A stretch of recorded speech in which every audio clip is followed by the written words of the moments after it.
start the stream.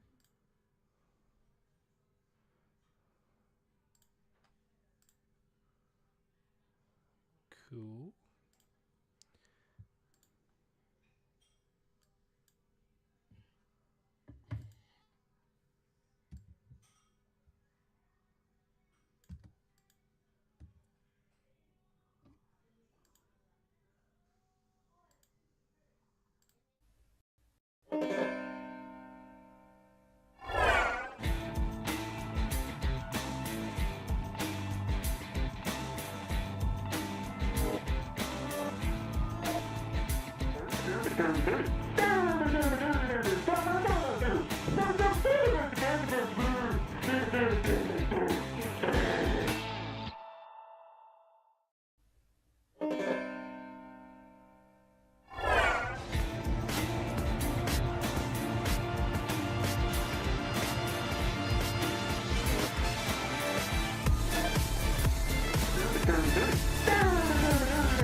Gentlemen, aren't you supposed to be missing Mr. Murdoch or dead?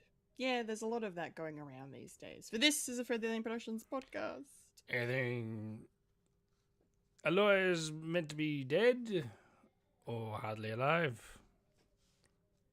Who can say? What a dead devil. What a dead devil he is. He is. He is. Cue the music. Cueing the music. I don't know what we're yelling about! We came, we saw, we kicked its ass! Finished. Oh, no, Doc. Are you telling me you built a time machine? Kind of a DeLorean? The way I see it, if you're gonna build a time machine into a car, why not do it some style? Who is this? What's your operating number? Boring conversation anyway. Look, we're gonna have company! Loud noises!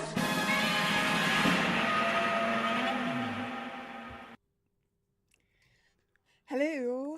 Oh, hello. I'm Kendall Richardson. And I'm smoking if you got a Michael Lister. Yes, and you are now experiencing a podcast called Fred. Yes, experiencing it through the mediums of a Monday and not a Tuesday, and only 2 and not 3. What is it to be?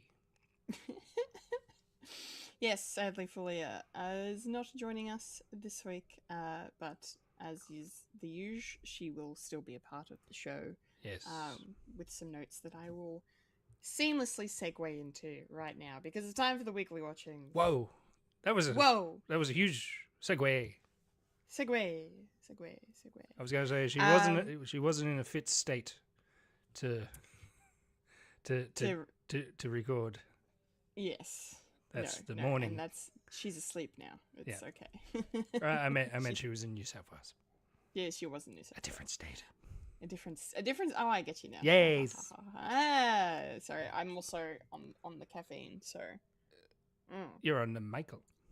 I'm on the MJ, the musical. The MJ. The MJ caffeine. As long as you're not on the OJ. Fulya says, apologies for not joining today, but I'm sure it's still going to be a fun show.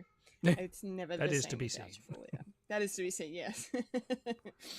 What have I been watching? Rugby union, rugby league.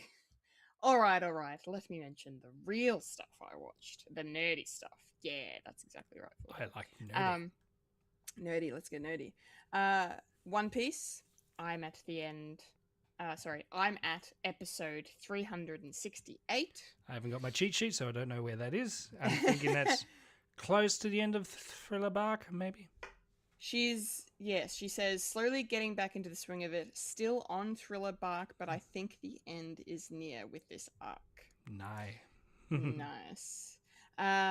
She finished off Formula One Drive to Survive. Cool to see more Aussies up there in the top teams. I'm sure Lewis Hamilton will find his stride with Ferrari. Yes. Spoilers for next season for you. He has. It's a good thing she's not editing this one. Yeah. She might still listen to it. He's doing better than last year. It's all I'll say. New stuff I've started. Blue Box. This is a Netflix anime slice of life shonen. It's a teen rom-com. I'm really enjoying it to the point that I'm already in the second half of the season and there's 25 episodes. Wow, so she's smashing some One Piece. She's getting into Blue Box. She's just great. This is just great. Also, thanks to a visit to the National Museum of Australia on the weekend. Oh, yes, because she went to Canberra, didn't she? She went to Canberra. Or as Matt Berry would say, Canberra. Or Canberra. She decided to jump into a K-drama called True Beauty, and she sent us a link. Oh, a shady link. Notes. There's a link to this show. Can I double click it? Yes, I'm doing it the old-fashioned way. 'Cause Copy and paste paste it her. into the. Copy and Oh, here we go. paste. I just double clicked. Oh yeah. True Beauty. True Beauty. True Beauty. And she says she's only seen the first episode, but damn, does it really resonate with me. Definitely a tearjerker if you're not in the right headspace. Wow. Another one of those mental health related shows, and it's so harsh even though it's supposed to be a rom-com. Teenagers can be so cruel.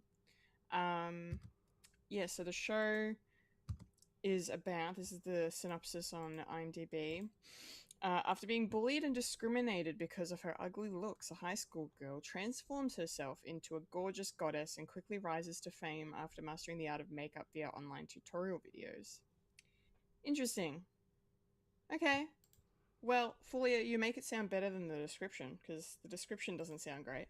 But, but hey, no judgment. I haven't seen a single episode. I'm just glad you're enjoying it, and if it's, you know, if it is actually sort of more focusing on the mental health side of bullying and all of that, and, you know, body image, then it's probably a good show to check out. But yeah, thanks for sharing. She says, anyway, that's it. That's all she's got. That's all she wrote, folks. It's Thank very you, cute. Fulya. Looking Yes, at the it looks- peaches. Yeah, it looks very, like, adorable. Very, yes.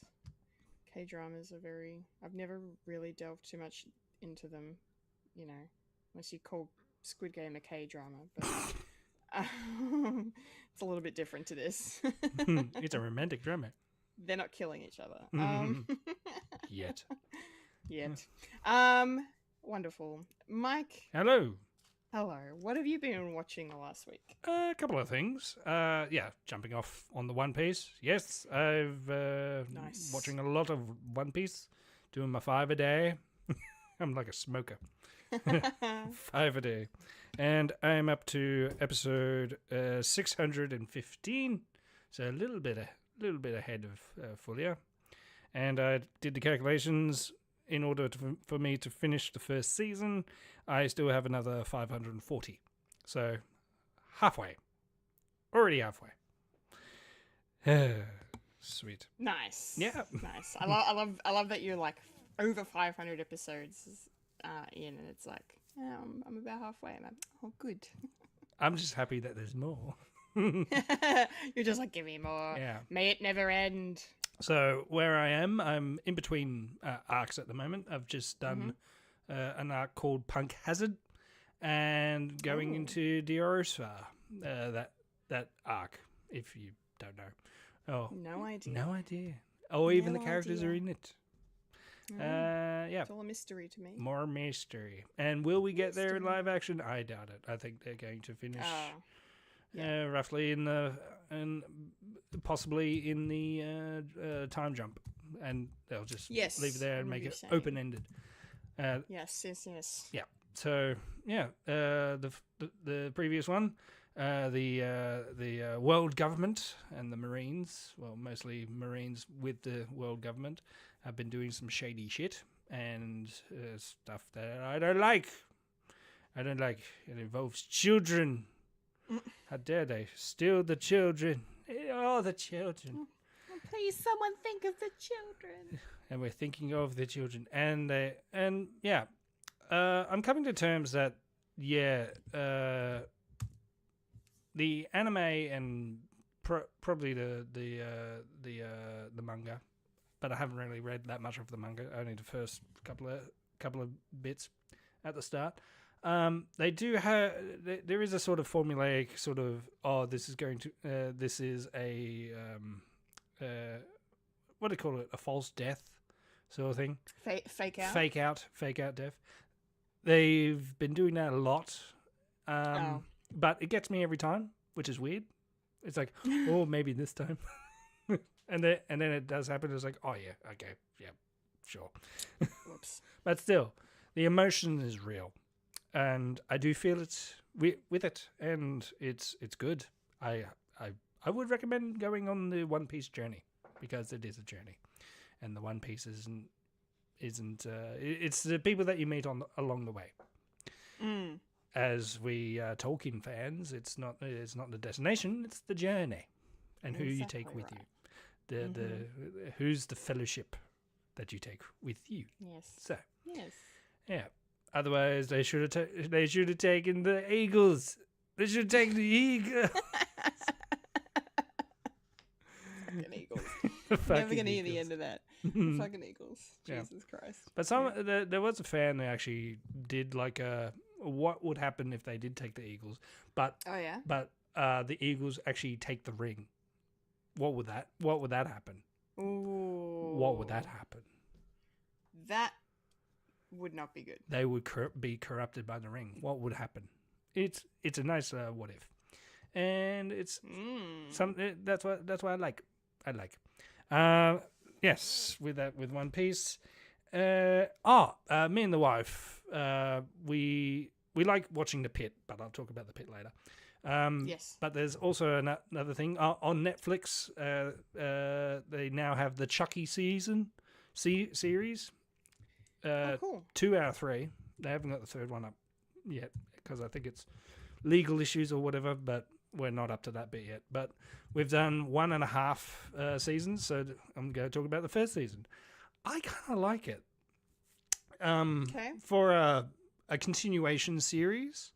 I'm vaguely familiar with the Child's Play as well as the Chucky, Bride of Chucky, Seed of Chucky, and Cult of Chucky. And I think that's all you probably need to know to jump back in. All you know is just it's a doll that comes to life and involves voodoo and stuff. So, and getting into the second season, they do play with the sort of weirdness between each era of the franchise, because the Child's Play is very 80s and very, very wacky in their sort of it's voodoo witch doctor-y and all that, and yeah. And then Bride of Chucky and Seed of Chucky I didn't really get much into because it was sort of like that angsty sort of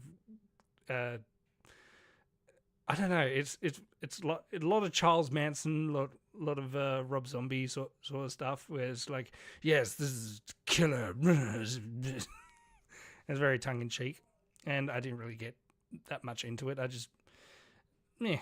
mean, I'm not a big fan of the Rob Zombie Halloween stuff because I thought, that's fair. You're taking away what it is, and they're sort of making it as like, oh, it's nature versus nurture. It's like, no, it's more scary if we don't actually know the reasons why Michael Myers is Michael Myers.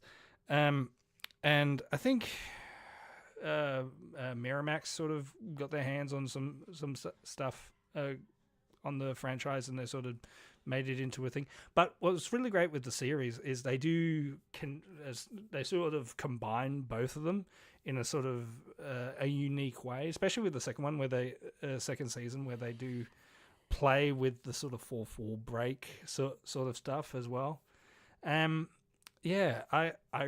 actually really I'm really enjoying it, and it makes me want to like go back and actually watch the stuff, because I don't actually have Child's Play in my horror collection, but we do have Bride of Chucky, and I think we have Seed of Chucky somewhere. I can't remember. Yeah, because my wife's a big fan of Bride of Chucky and all that, because that's when she was a teenager and she was in a goth stage. I can't wait that for my kids. It's like, hey, this is goth. It's like, really? This is goth? I can't wait for that. Where the counterculture sort of countercultures the counterculture. It's like you're a conformist. It's like, yeah, we're all wearing black because we didn't want to conform, but it's like you were in a uniform. You're all uniform. So that's a bit of fun. I do recommend that if you've watched some Child's Play or anything like that. Yeah. Okay. I suppose in the second season you probably need to like watch some of it, because there's characters that actually pop up within. It's like, oh, who are these people? They sort of loosely retell tell the story of it, because it is a franchise that's been going on for almost 40 years now. So yeah, and Brett Dorff, speaking of Tolkien, Wormtongue, he's Chucky. Yes, he is. And he had to shave his eyebrows. Oh, the eyebrows! He had to shave his eyebrows. And he's such a method character actor as well. I love him. I love him to death, even though he was in Rob Zombie, Halloween. But here nor there. But he's such a method guy. He's like he was speaking in a British accent for like throughout the entire thing, like almost 3 years of actually doing it. And then he's like, finally, I could talk in an American accent. And a lot of people thought he was British, so that was fantastic. That's great. Yeah.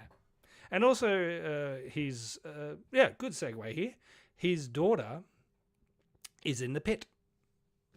Yes, I know, Fiona. Yes. Yeah. So, she actually plays a character in Cult of Chucky as well. She was a character combined in a wheelchair, so it's sort of interesting of daughter playing against father as well. So that's a bit of fun. That is fun. Yeah, and I'll leave that there because there's maybe a spoiler for the series if you watch it. Okay, thank you. Yes. Speaking of The Pit. There's maybe shine at the end of the tunnel, but I'm not too sure.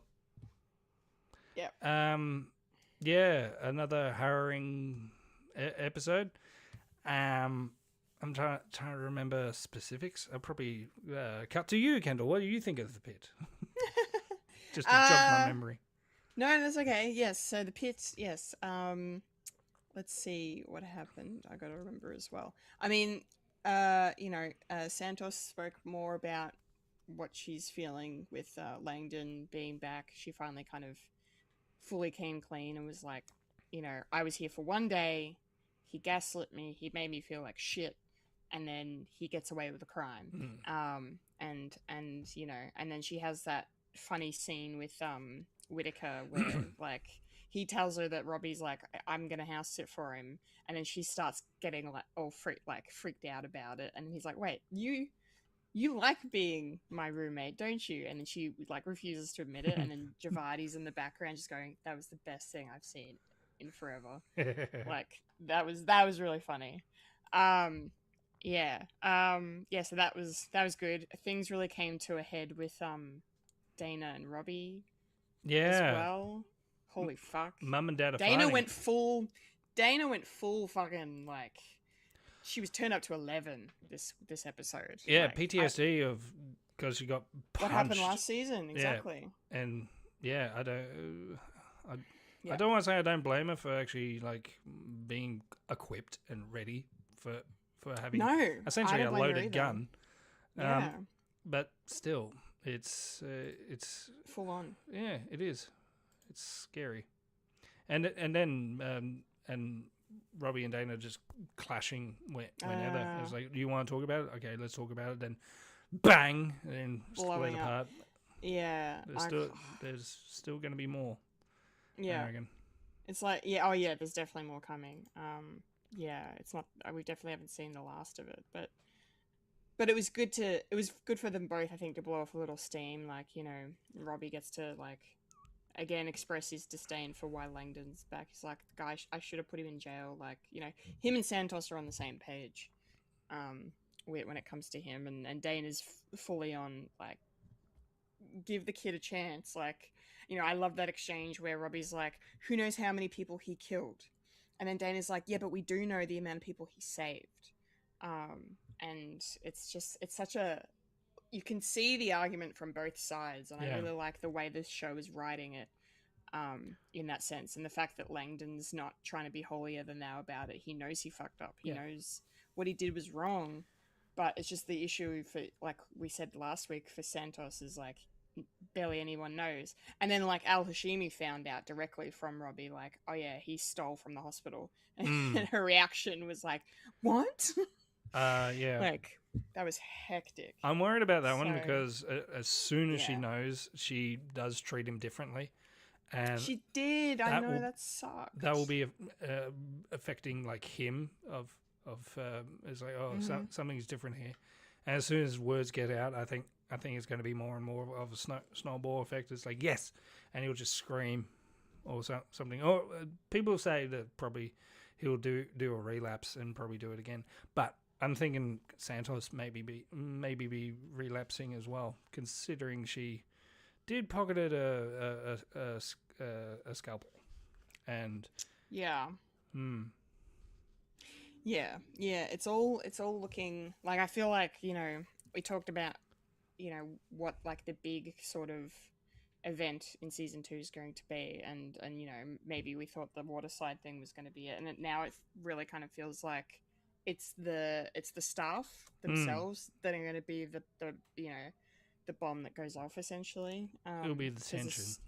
Yeah, because didn't Al Hashimi say that too? Like, she said, like, I've never, like, there's so much. Someone made a comment about like the staff in the hospital, that they're so like on edge and worked up and stuff. I need to give kudos to what's her name? Our new favorite intern, the Asian lady with the glasses whose name escapes me, and I apologize greatly. Her at the end of the episode being like, I'm done. I'm not buying into this burnout mentality. I'm coming here for my allotted time, and I'm going to separate myself from this place so I can not be here. Like, I feel like, the fact that she wants to go into, pathology and probably work in the morgue more than working with people, like, and the fact that she kind of has this dissociation, like this ability to dissociate and not feel guilty and have an understanding, but that doesn't make her a bad person, right? No. So, and I kind of respect that a lot, and she's really become just a great addition to the cast this season. And on that, it's more to do with the work ethic for the differences between, like, millennial Gen X onwards, like, and boomers all the way up, and how Gen Z is like, well, this is what I'm being paid for, so if you want to pay me more, I will do more. It's that mentality.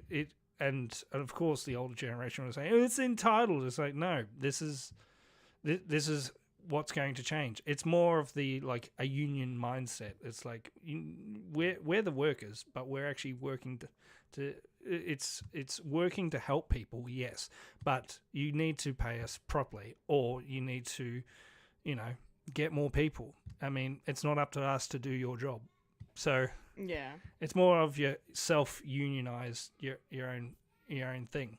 And that's why I kind of like, I wish they probably do more, but they're probably not going to do much more about that. They're just going to have that scene and just say, yes, this is the burnout that a lot of people get. And you sort of see it with the older stuff, especially with Dana, especially with Robbie, and even Langdon for a bit. It's like, when he, like, says, hey, do you want to be a team and chip in? It's like, no, people might think that's callous.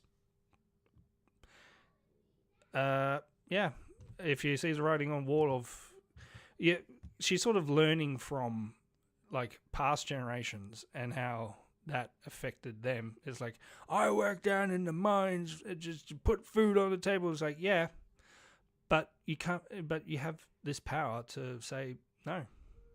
What are you going to do? Fire me? No, because not enough people are working here for this shitty salary. So up the salary. So,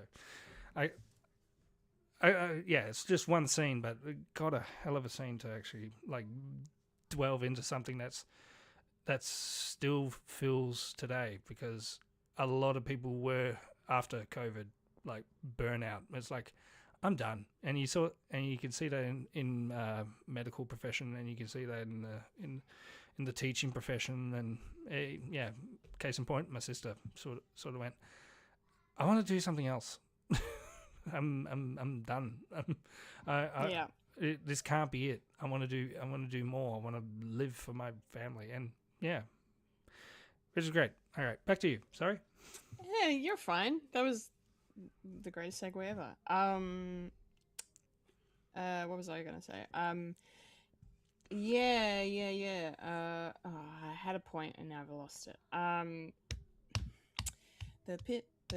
I was gonna say something about the pit. Yeah, it's gone. Whatever I was gonna say, it's gone. Which character? Oh, I was gonna. Yeah, sorry. Joy is her name. The doctor the intern, the new med student that we like. Joy. There was no Ogilvy in this episode.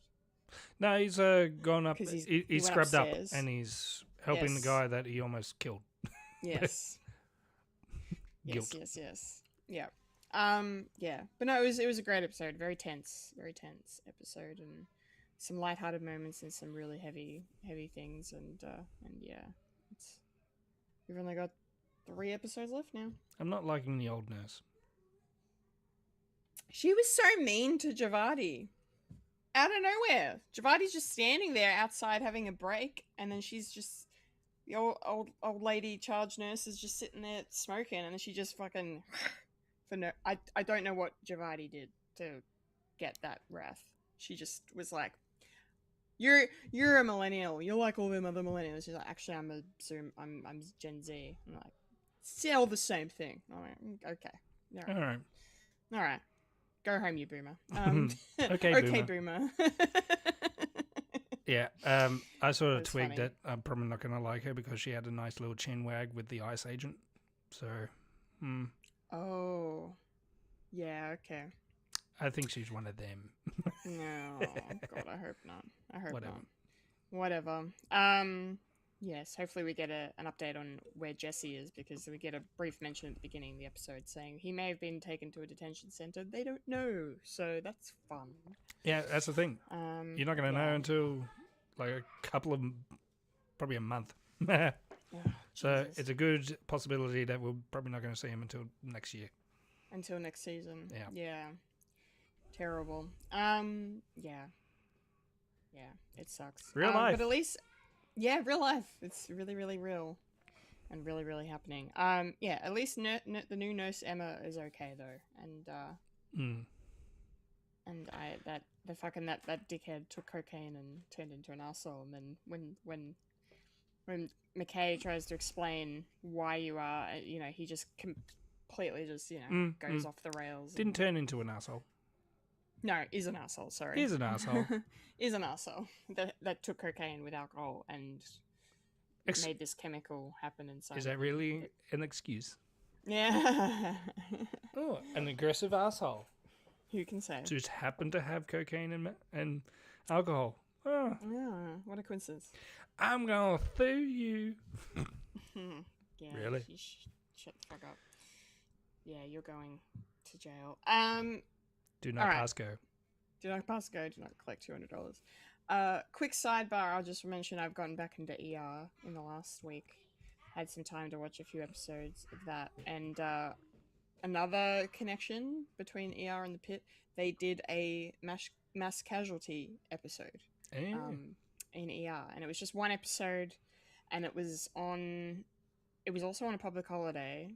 I'm pretty sure it was like New Year's Eve or something. It wasn't, maybe it was Christmas. It was a big holiday, and so the hospital was dead, and there was a blizzard happening, and it was all like, no one was in the hospital, and they were like, the episode starts with everybody like kind of fooling around because there's no patients coming in because they're all stuck out, on the roads or at home or whatever, and no one's able to get to the hospital, and then like a third of the way through the episode, all the smiles disappear because then they see on the news that there's been a massive car pile up on one of the big Chicago freeways, and they're the closest hospital.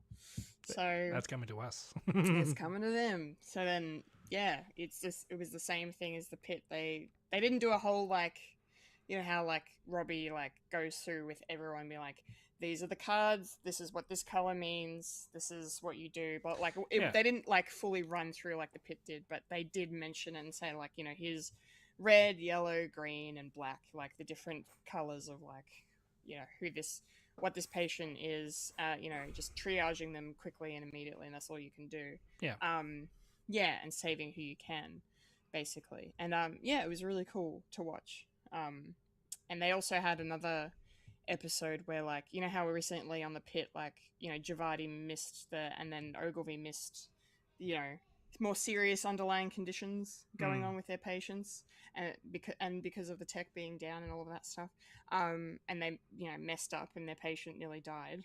Well, in ER they had an episode where I can't remember which doctor it was. It might have even been Dr. Carter, who's Noah Wiley's character, but yeah, a guy died because something was missed or something was overlooked. Oh no, it wasn't Dr. Carter. It was one of the other doctors, female doctor. But yeah, she did everything, and everything came back normal. And then he ended up having a massive heart attack and dying. And then now they're talking about suing the hospital, same as So it's just recycling a lot of the same storylines. It's still, I don't hate it because it's still really good. Yeah. And especially because you've got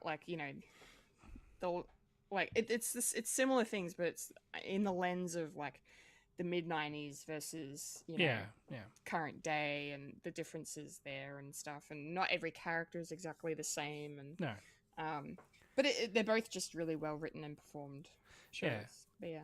I kind of get that because I used to watch like House like all the time, House MD, and there are like stories within that have similar story beats or even scenarios when it comes to the pit as well. Like there was one episode where an SA victim actually comes into the clinic and actually sees Dr. House, and he's the wrong person to actually have a consult with. And that sort of thing. So they sort of do like a bottle episode that the only person that she wants to talk to is House, which is weird.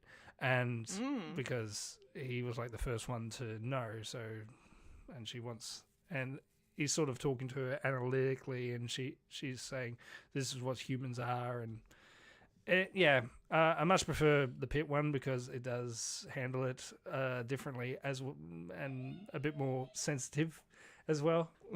Good. Yeah, because delicately. Yeah, because I think the main reasons they wanted to do something like that for House is to have the philosophical debate between having an abortion and not. Considering it is a rape victim's baby. Yeah. So, and she's a Christian, and she says it's murder. Jesus. And it didn't really age well. I see it now. It didn't really age well. I was like, oh, yeah, that's a thing. Whoops. With my, what was it? Early 2000s. So I was probably late 2000s. House was. Yeah, like 2000. Yeah. So 2007. Me coming out of high school and learning stuff about the world. I was just watching it because it got Hugh Laurie in it, doing an American accent, and a lot of people thought he was American. Yeah, I just knew me him. Included. I just knew him as the guy in a little bit of Fry and Laurie, and Blackadder, playing George and Blackadder. Yeah, yes, of course. Sorry to interrupt you. Oh, it's okay. You're fine. As a man tends to do. It just. It's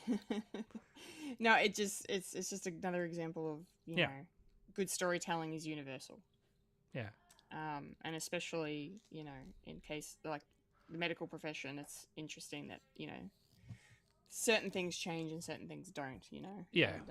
And sometimes it's the same thing. It's just the technology is different. Yeah. Kind of like that.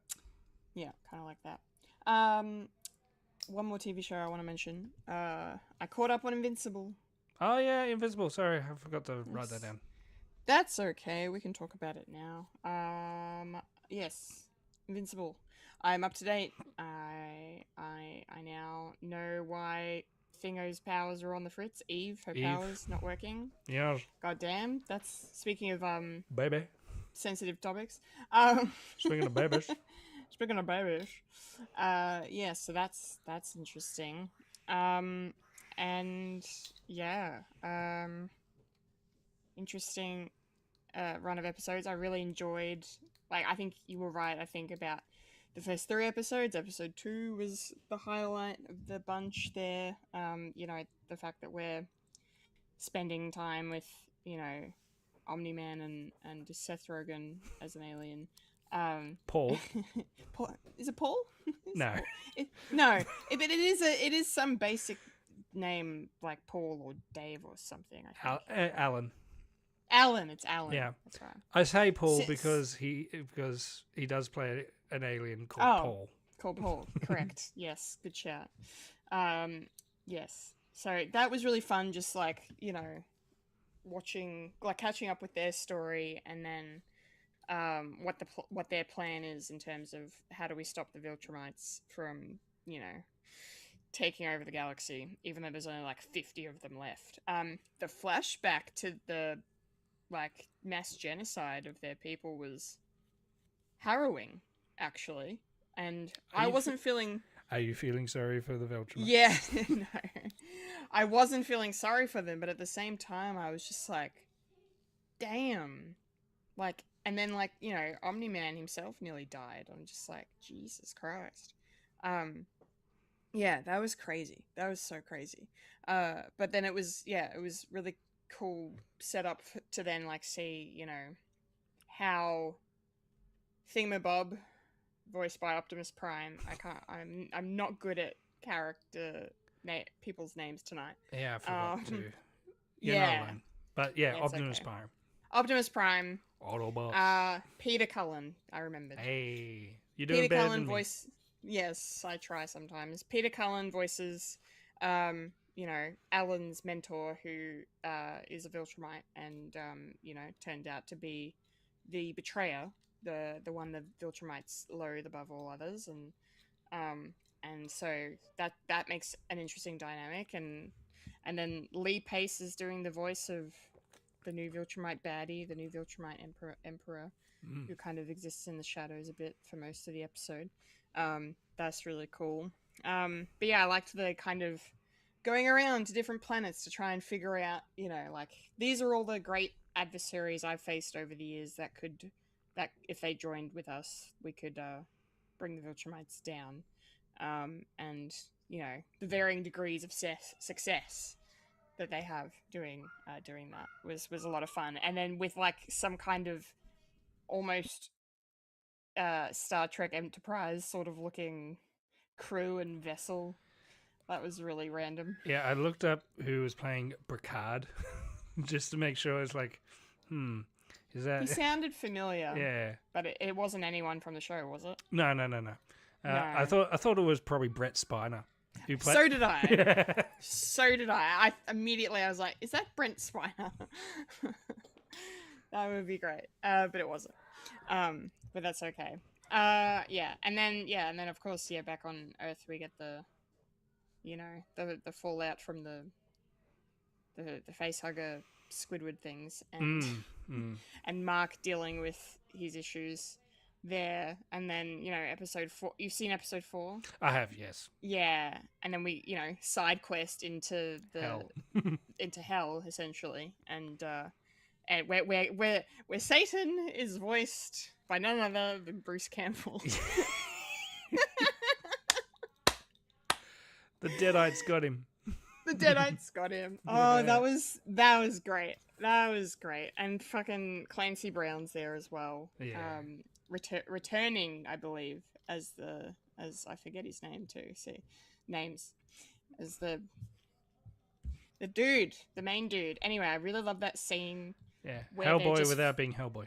Yeah, where they're just falling down the bottomless pit, and then like Mark's trying to have a conversation with him, and he keeps opening his helmet, and closing. He's like, "Why do you keep doing that? Why don't you just leave it open?" Like, it was really funny. Animation takes a long time. Yes. And- yes. And for like 10 minutes, it's it's just your characters like this. Yeah. It was really funny. And then I really enjoyed Indira Varma's performance as Volcanica, which is just the most metal name of all time. Volcanica.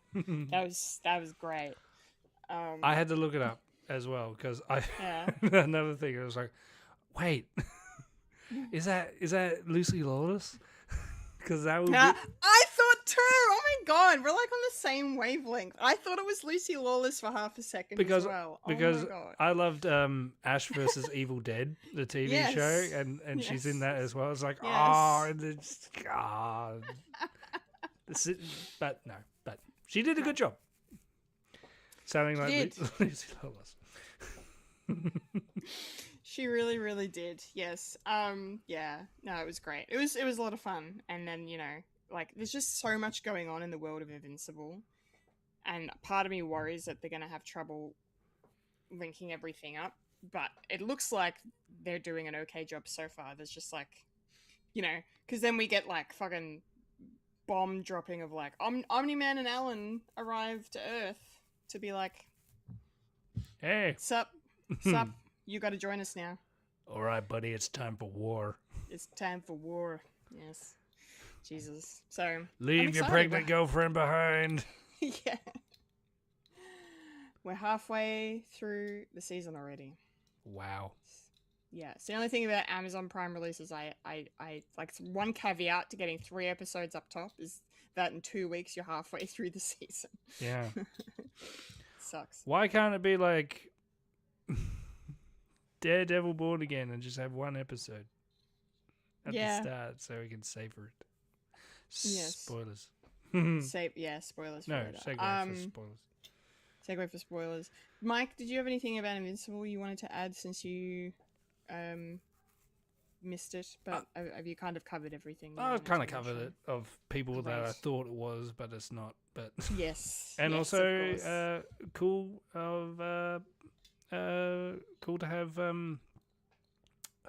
Bruce Campbell back, because I think that was just a tie-in at the end of one of the seasons of we're going back to hell, and it's like, oh, Bruce Campbell in that playing Satan. That's kind of cool. Is this going to pay off? It did this week. It definitely did. Yes. I have the power. Yeah, that was fucking insane. But a lot of fun. And I'm just going to quickly touch on 2 movies I watched just because they're very relevant to our interests. I watched Good Luck, Have Fun, Don't Die last week with Sam Rockwell. And yeah, it was a lot of fun. It was not exactly what I expected it to be. In a good way, in a bad way. It was a very, like, there was a lot going on, but there was also just a really clever kind of timely commentary on AI and technology and school shootings. Yay. Oh boy. Yeah. I cannot relate because I'm in a country that actually has gun control. Yeah. I'm not going to spoil much about the film other than that, really, because you should watch it, Mike. But because you'll probably, it's definitely your bag. So I'm interested, and I've heard it's sort of a mixed bag, so I'm wary of that. It's like, yeah, it's a little bit of a mixed bag film, and it's got a good ending, I thought, and there's a lot of funny moments in there. Sam Rockwell is just peak Sam Rockwell. He's everything you hope for in the film. And I have heard he dances. He does. So it's great. Just because it's Sam Rockwell doesn't mean he has to dance all the time. Yeah, exactly. Exactly. He didn't dance in Green Mile, so that's true. Green Mile, Charlie's Angels. The list goes on. He was in Charlie? Oh, yeah, he's in the first Charlie's Angels movie. Really? With Drew Barrymore. Oh. Yeah, he plays one of the bad guys. I haven't watched it in a fucking long time. Long time. There you go. Yeah, that was like, he did Galaxy Quest and then he did Charlie's Angels. Like, they were around, like, the same time. Yeah. Like, within the same year, basically. I do like the smart twist that it had in Charlie's Angels of having Tim Curry as the red herring. It's like, yes, he's the bad guy because he always plays the bad guy and then he dies. So it's like, oh, shit. Whoops. Yeah, that was it was directed by Gore Verbinski, and it's his first film for a little while. And yeah, it was very stylish, and the visual effects were really cool. So yeah, it's worth a look for sure. And then the last thing I watched was the 2025 version of The Naked Gun. Hey. It's finally on streaming. I finally watched it. I wanted to like it more. I liked it. I should say up front, I did like it. But the way some people and the way I think mostly maybe the internet sort of hyped it up. Yeah. Being like, comedy's back. Like, we need more of this, and Liam Neeson and Pamela Anderson. Like, I don't know. It might have gotten overhyped for me, but I still enjoyed it. I laughed at almost every joke. I loved the fucking side quest montage with the snowman. That was hilarious. That's probably my favorite part of the film. Finding a Necronomicon. Yeah. That was really good. Yeah, and Pam Anderson was great in it. I hope she does more comedy like this. She's definitely honed her skills as an actress now, and yeah, it's really good to see it pay off in spades. She's very good in the movie. And yeah, Liam Neeson was funny as well, as Frank Drebin Jr. Lots of I love the coffee cup gag, like the recurring coffee cup at the gag. start, That just keeps going. They keep giving them coffee cups, and like at one point they get a coffee cup that's like, the size of a Stanley cup essentially. Like, it's just, it was great. So it wasn't exactly the fucking crying from laughing adventure I was expecting, but it was still enjoyable, and I'm glad I watched it because it's only like 85 minutes long. It's nice and sharp and quickly paced. And, you have a good time. Oh god, now my belly's belching. All right. Okay. Can you tell it's late? Okay, Right. let's. I will say, when I watched it for the first time, I knew it was like overhyped or anything. I was like, no, I'm just going to watch it as trying to change the way I look at movies. As like, I'm here to have a laugh, not to take it seriously. And the first joke on the the first joke just set me up. It's like, I'm in good hands when they grab the plot device, and it has it has the name plot device. Plot device. I like. I'm in good hands now. I enjoyed that quite a bit as well. I thought that was really funny. Yeah. And the Weird Al cameo as well. Yeah, because you can't have a Naked Gun without a Weird Al cameo. Apparently not. All right, that's the weekly watchings. It's now time to get into the week that was in the nerdy news. Woo!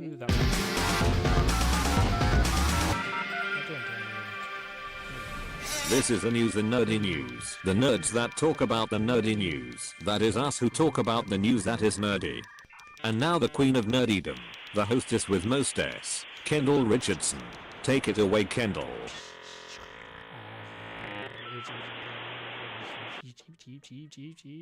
Randy is the devil. Randy is the devil. Man. Okay.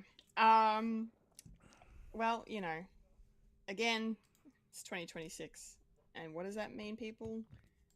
Famous, beloved, iconic actors have left us again. It's happened again. I'm really just tired of being sad about people dying this year. It really sucks. Especially first one here, the wonderful Valerie Perrine passed away from Parkinson's, which she battled for about 10 or so years. She was 82. If you don't recognize the name, what are you doing, and why haven't you watched Superman 1 and 2? Because she was the original Eve Tessmacher, Lex Luthor's gorgeous but ditzy secretary that she played super wonderful. And I always enjoy watching the way she plays that moment in it, when she realizes her mum is gonna get killed by the bomb that Lex is, setting off to set his evil plan in motion. And, that's what makes her, like, Lex doesn't give a shit about Eve's mum. And, and that's what makes her turn on him. And then she, I mean, she kind of uses it to her advantage, I guess, to, like, be like, I'll save you, Superman, if you save my mum, which is a little bit selfish in some regard, considering the amount of people that might have died if she'd stalled any longer. But hey, a girl loves her mum, and that's fine. But I just kind of loved the way Valerie played that so sweetly, and she had like a lovely kind of chemistry with Christopher Reeve in the first film. She's in the second film briefly. She's not really in it that much because Lex Luthor kind of takes a back seat in number 2 because of all the long talked about behind the scenes drama that happened during the making of that film. So sadly, she's not really in it that much. But I learnt a little bit about Valerie today. I didn't actually realize she was also an Oscar nominee. In 1974, she played a character called Honey Harlow opposite Dustin Hoffman as Lenny Bruce in the biopic Lenny. And she was named Most Promising Newcomer by BAFTA, and she was nominated for an Oscar for her performance in the film. I'm like, oh, that's really, really cool. So I'm definitely going to have to deep dive and check out that film. But yeah, she had a long and wonderful career, and it's really sad that she's no longer with us, but she's definitely left her mark on the world, that's for sure. Mike, do you have any thoughts on the late Valerie Perrine? Yeah, she definitely left her mark in genre film as well as nerdy culture, and it is kind of sad that there's only a handful of people left alive from the first Superman movie. Like, we lost Gene Hackman last year. We lost Terrence Stamp last year as well. Terrence Stamp. Yeah. Terrence Stamp, sorry. Yeah. Yeah. Yeah. I think most of them are gone except for Mark McClure, Touchwood, who played Jimmy Olsen. But yeah, you're right. All the others have passed away now. Oh my God, no. Jesus. Okay. Our Gen X family is when the children are dying. Our childhood from a couple of years ago. Yeah. Yeah, it's damn. Yeah. Oh, here's to you, and God damn you, Parkinson. Yeah. Yes. There is a if people are interested, there's actually a documentary short film called Valerie that was filmed with her involvement about her life and her career and her battling Parkinson's disease. Yeah, so I think I want to go find that hopefully somewhere on the internet. It's probably on YouTube or something. But looks like she's done a lot of TV. yeah, she did a lot of TV. Yeah. And ER. There you go. Something to look I'll forward to. look out for her. Yeah. Okay. Keeping it sad for a second. And speaking of actors from our childhood, James Tolkien, the intimidating and eponymous Principal Strickland from Back to the Future has passed away at the age of 94. This man was just everywhere in the 80s and just great in everything he did. He just had a presence immediately, and he just leaves such a mark on you. And like that first scene with Michael J. Fox in Back to the Future, the first Back to the Future film, when you get that, close up on them, and he's just going in, and he's just like, you're a slacker like your old man, and just like he's going all the way in to the point where they like their noses touch. Yeah, And no breakage. No. Like I'm sure there might have been breakage on set that maybe we haven't seen, but like I would fully believe if he made it through it like straight face, because that's a commitment to the scene. Oh, fantastic. He really left an impression. Definitely. There would have been talks like at this before the take. It's like, I'm going to get really close, and even if we touch noses, you are not to break. It's like, okay, deal. Yeah. Yeah, this is the actor's chicken, basically. He was also, of course, in Back to the Future Part 2 and Part 3, where he got to play different versions of the same character and even one of his ancestors. I kind of like him in Part 3 as well, because he's playing sheriff as opposed to a principal, so it's a little different, but he's kind of got some like charm in a way. Like he's got some suaveness with like the long hair and the hat and everything. Like he's cool. He's not like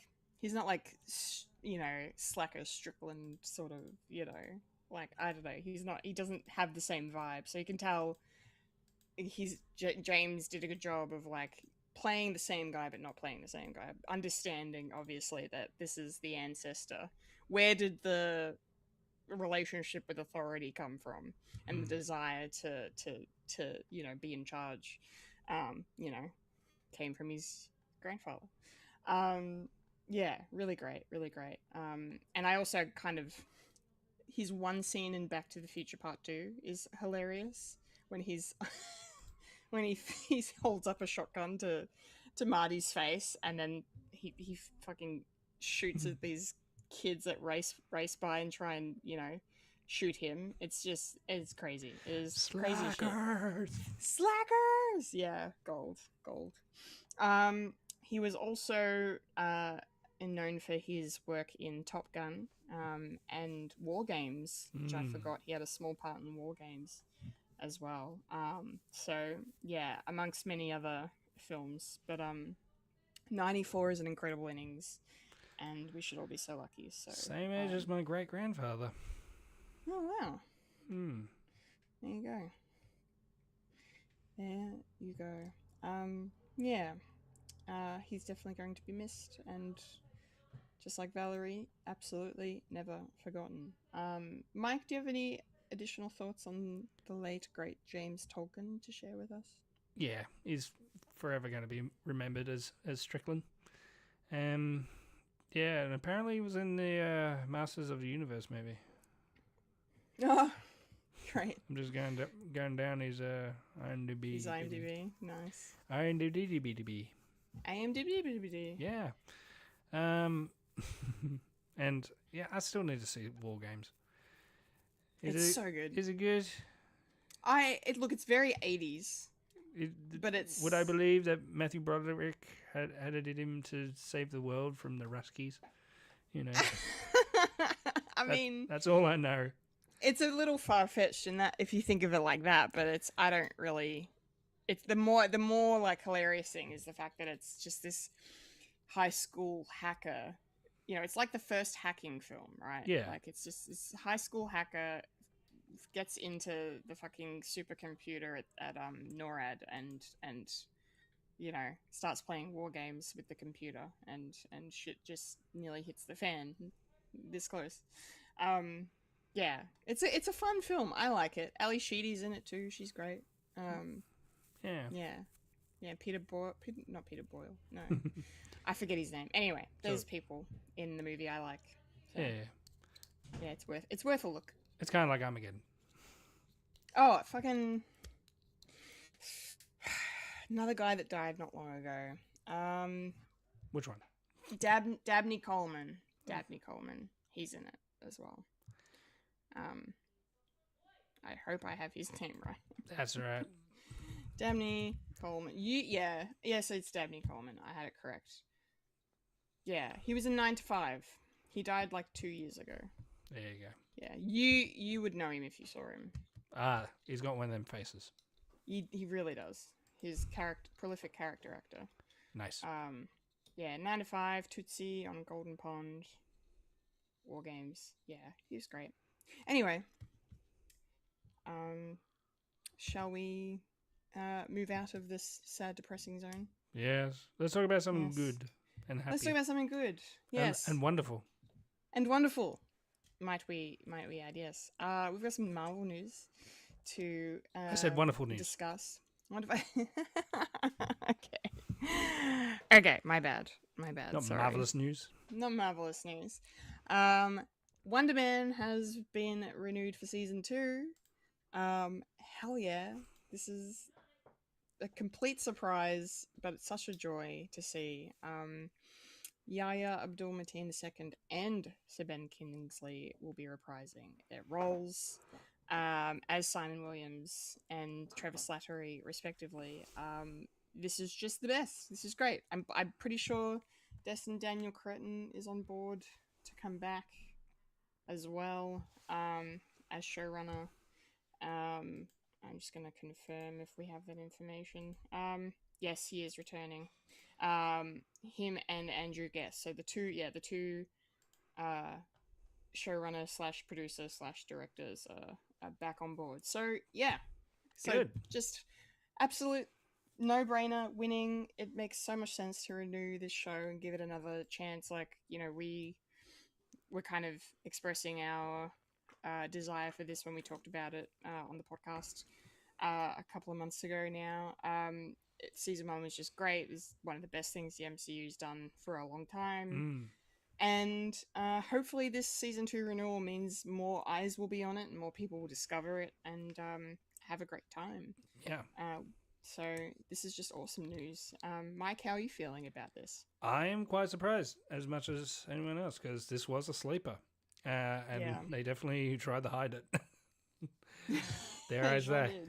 Yeah, no real promotion, really. It's just word of mouth, and it just had a grassroots saying, this is great. We want more of this. And they listened. So, therefore, we have the power. You got the power. We got the power. The power. Yeah, more of this, please. And also, it will be interesting where they go with this, because last time we see him, spoilers, they hightail it out of there from the super prison. From the super prison. So what's going to happen with them? Are they going to be on the run? Are they going to be up against? Well, if they're going to do it properly and actually talk to each other, like different TV shows and that, especially with Daredevil. I dropped it again. Oh, excuse me, I dropped that name again. But where that's heading, and I think, and if they're playing the cards right, this is Daredevil is going to be leading into a brand new day, and what's going to happen there. So I'm going to see more, not underground, on the street, sort of low stakes sort of stuff. What's Marvel doing now with the low stakes before? Because no doubt this is probably going to be coming out after Doomsday, so it will be the in between. It's like, well, what's going to happen there? Or then probably not going to be mentioning it at all. It's just going to be a nice little. Well, this is what's happening in this section. There's only certain touches like we have with what do they call themselves? Cleanup crew. What do they call them? Damage control. That's going to be turning into something, because no doubt that's going to be part of the Daredevil thing of what's happening in there. So yeah, I'm more excited for this to happen, and please make it accessible for people, because you know, once a week's good. I mean, I love binging it because I just wanted more, but I reckon this is good once a week sort of thing. Yeah. And yeah. and hopefully they'll say, oh yeah, Ben Kingsley's character had to get out of prison so he can voice a character in Sonic 4. Because it's canonical now that everything that Ben Kingsley did in our world, true, as is in there. So is in the MC. Yep, it's true. Yes. It's true. So does that mean that Kevin? Kevin? It's not Kevin. Simon Williams. Williams. Simon Williams. No, Trevor. Trevor Slattery. Trevor Slattery. You're right. Too many names. So many names. Can today. everyone just be called Stephen? And all the women be Samantha? No apparent reason. There we go. Yeah. So Trevor, I've forgotten what I was going to say. It was going to be profound. Yeah, Trevor Slattery was in Love Guru, and that's what made him turn to drugs. Yeah. That's his downfall. Real world. It's fantastic. Events. Yeah. Cool. Well, we don't know when this is happening. Because Destin Daniel Cretton's also directed Spider-Man Brand New Day, I'm pretty sure. So he's going to be busy with that. So there's probably, we probably won't see a season 2 of Wonder Man until probably towards the end of next year at the very earliest. But hey, it's happening. So yeah, something to look forward to. And speaking of things to look forward to, more Marvel news. This is great. Punisher fans rejoice. We're getting a special presentation. A werewolf by night, if you will. Except this is not in black and white.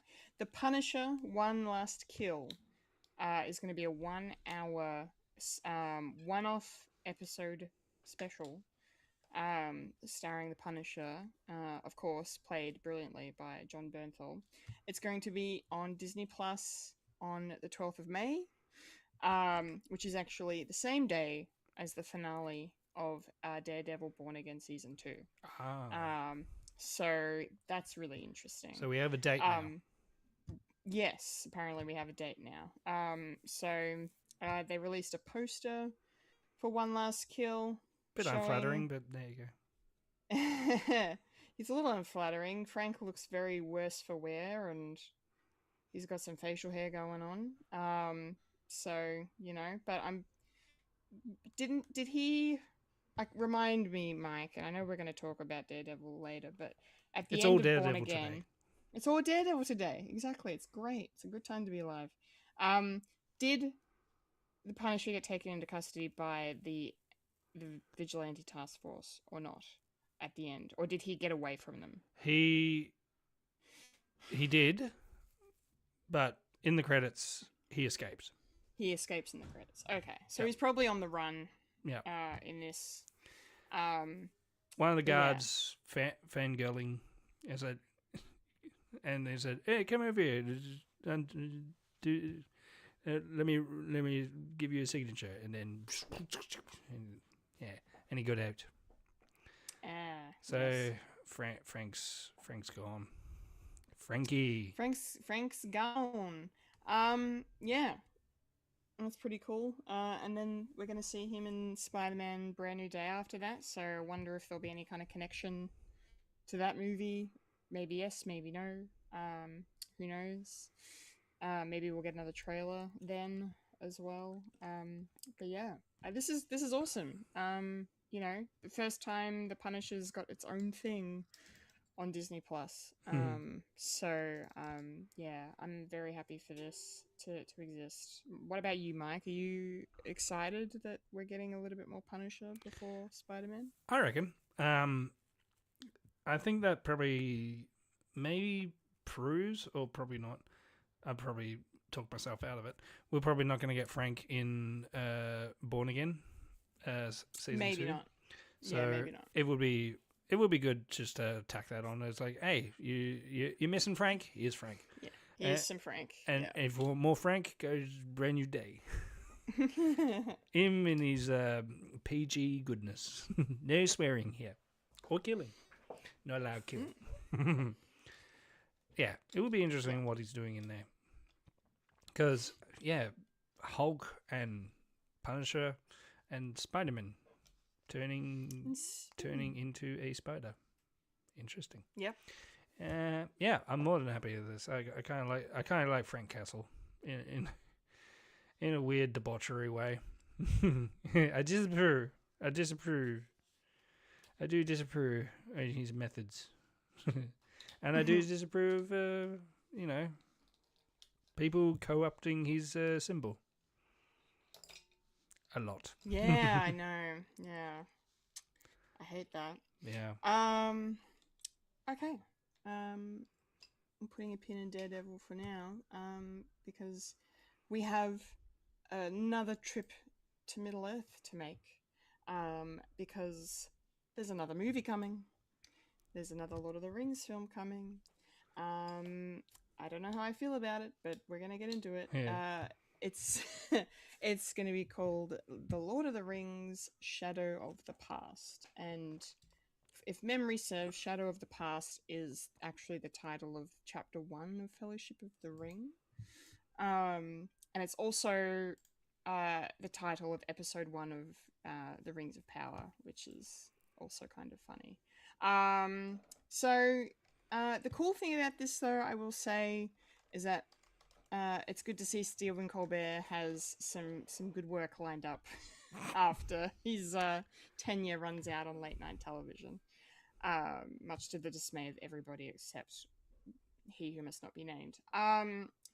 But yeah, he's co-written a script with his son, Peter McGee, who is a screenwriter. No idea he existed. Hello, Peter. Welcome. Sounds like to a the made-up name, conversation. but there you go. could be a pseudonym or something.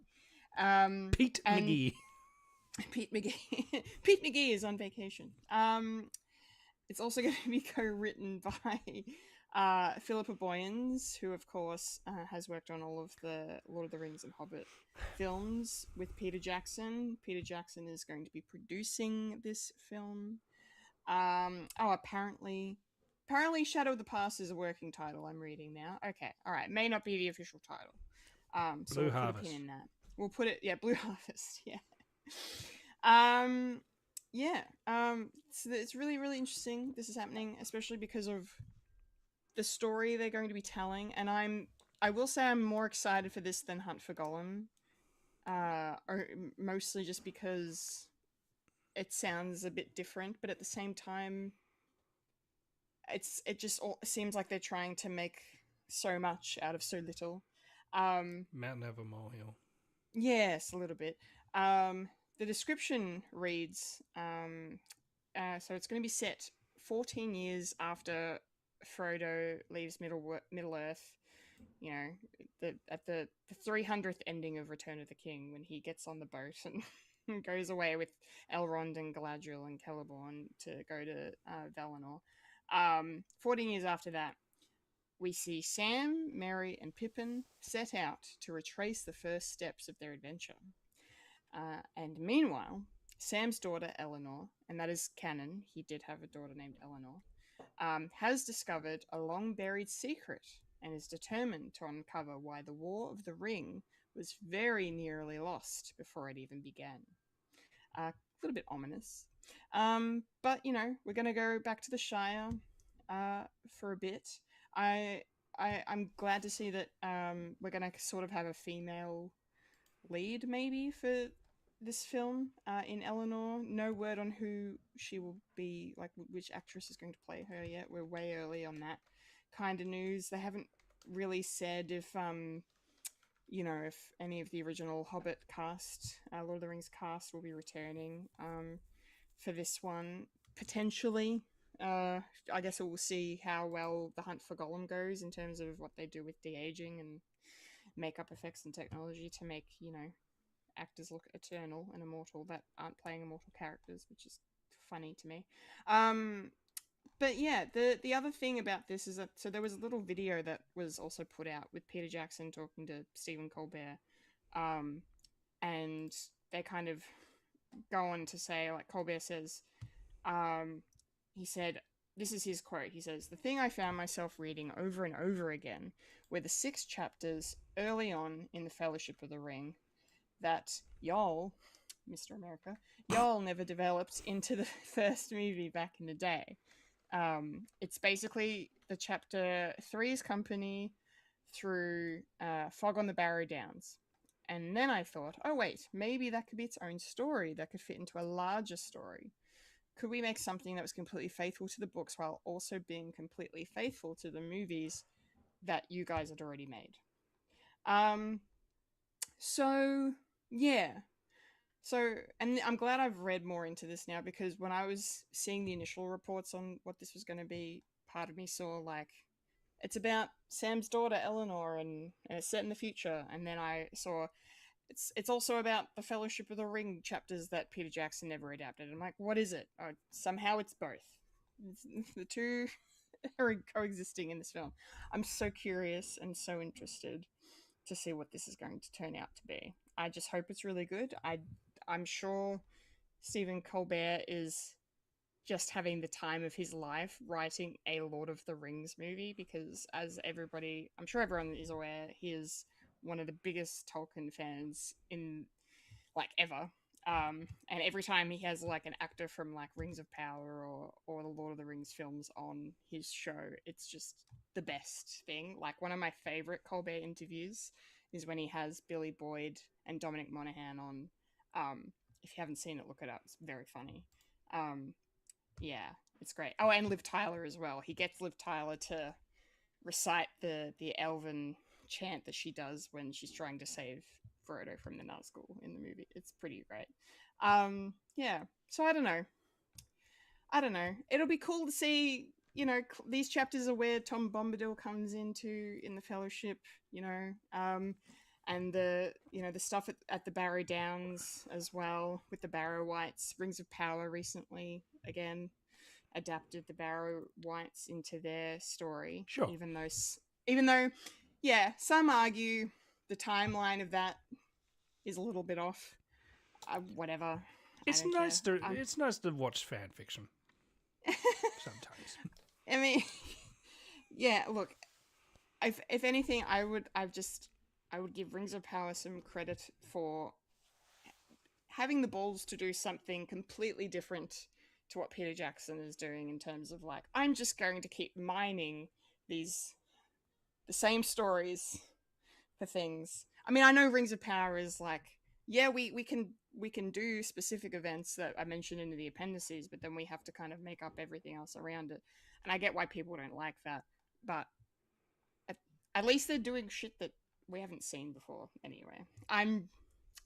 It's me. I'm just being very, you know, protective.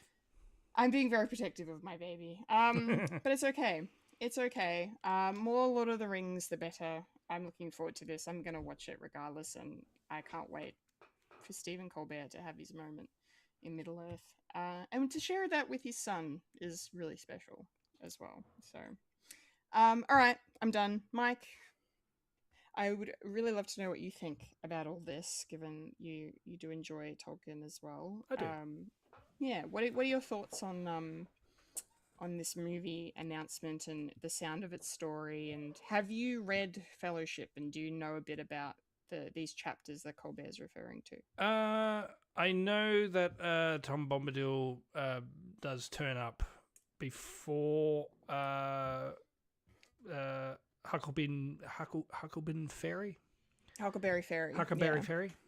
Huckleberry Ferry. Huckleberry Ferry. And yeah, and Buckleberry. Is it Buckleberry or Buckleberry? It's whatever. It's made up. Buckleberry. It's not real. Oh, maybe it's not real, Kendall. It's not real. It's real in my heart, man. In my heart. Right here, it's real.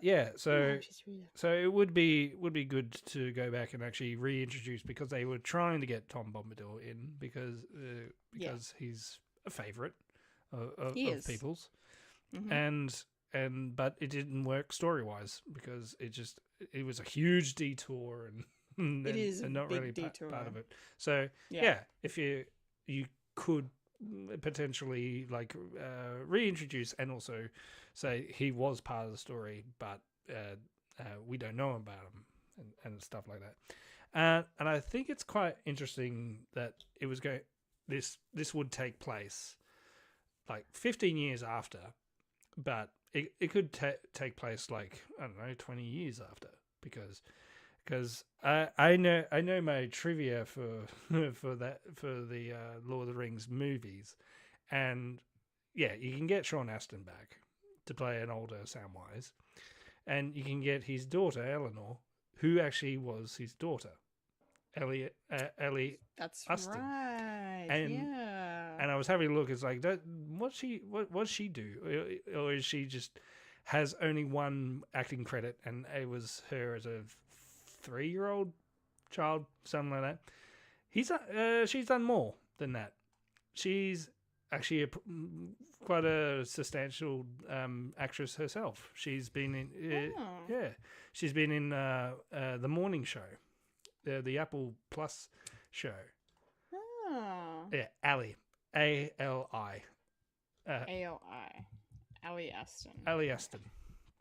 And she was also in Candy Cane Lane with Eddie Murphy as well. So I reckon, Okay, I'm here for this. you can probably like move it around a bit and get her to play as her daughter. And I know I'm not a big fan of nepotism, but it would be interesting because then you got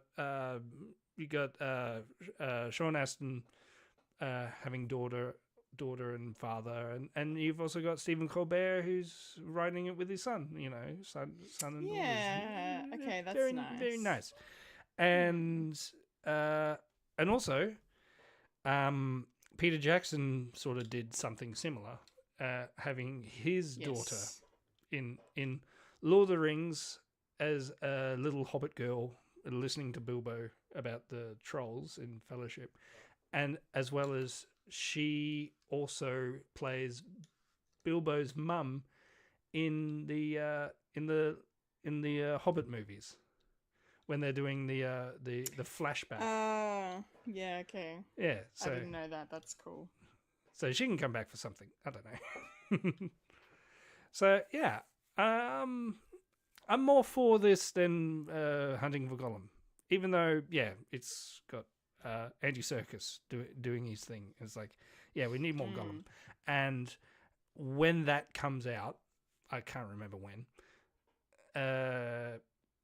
it would be probably that time that I can slowly introduce Lord of the Rings to the kids, because my son knows who Gollum is because of Lego Dimensions.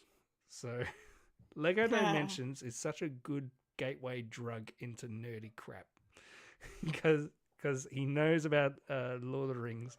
He knows about Back to the Future.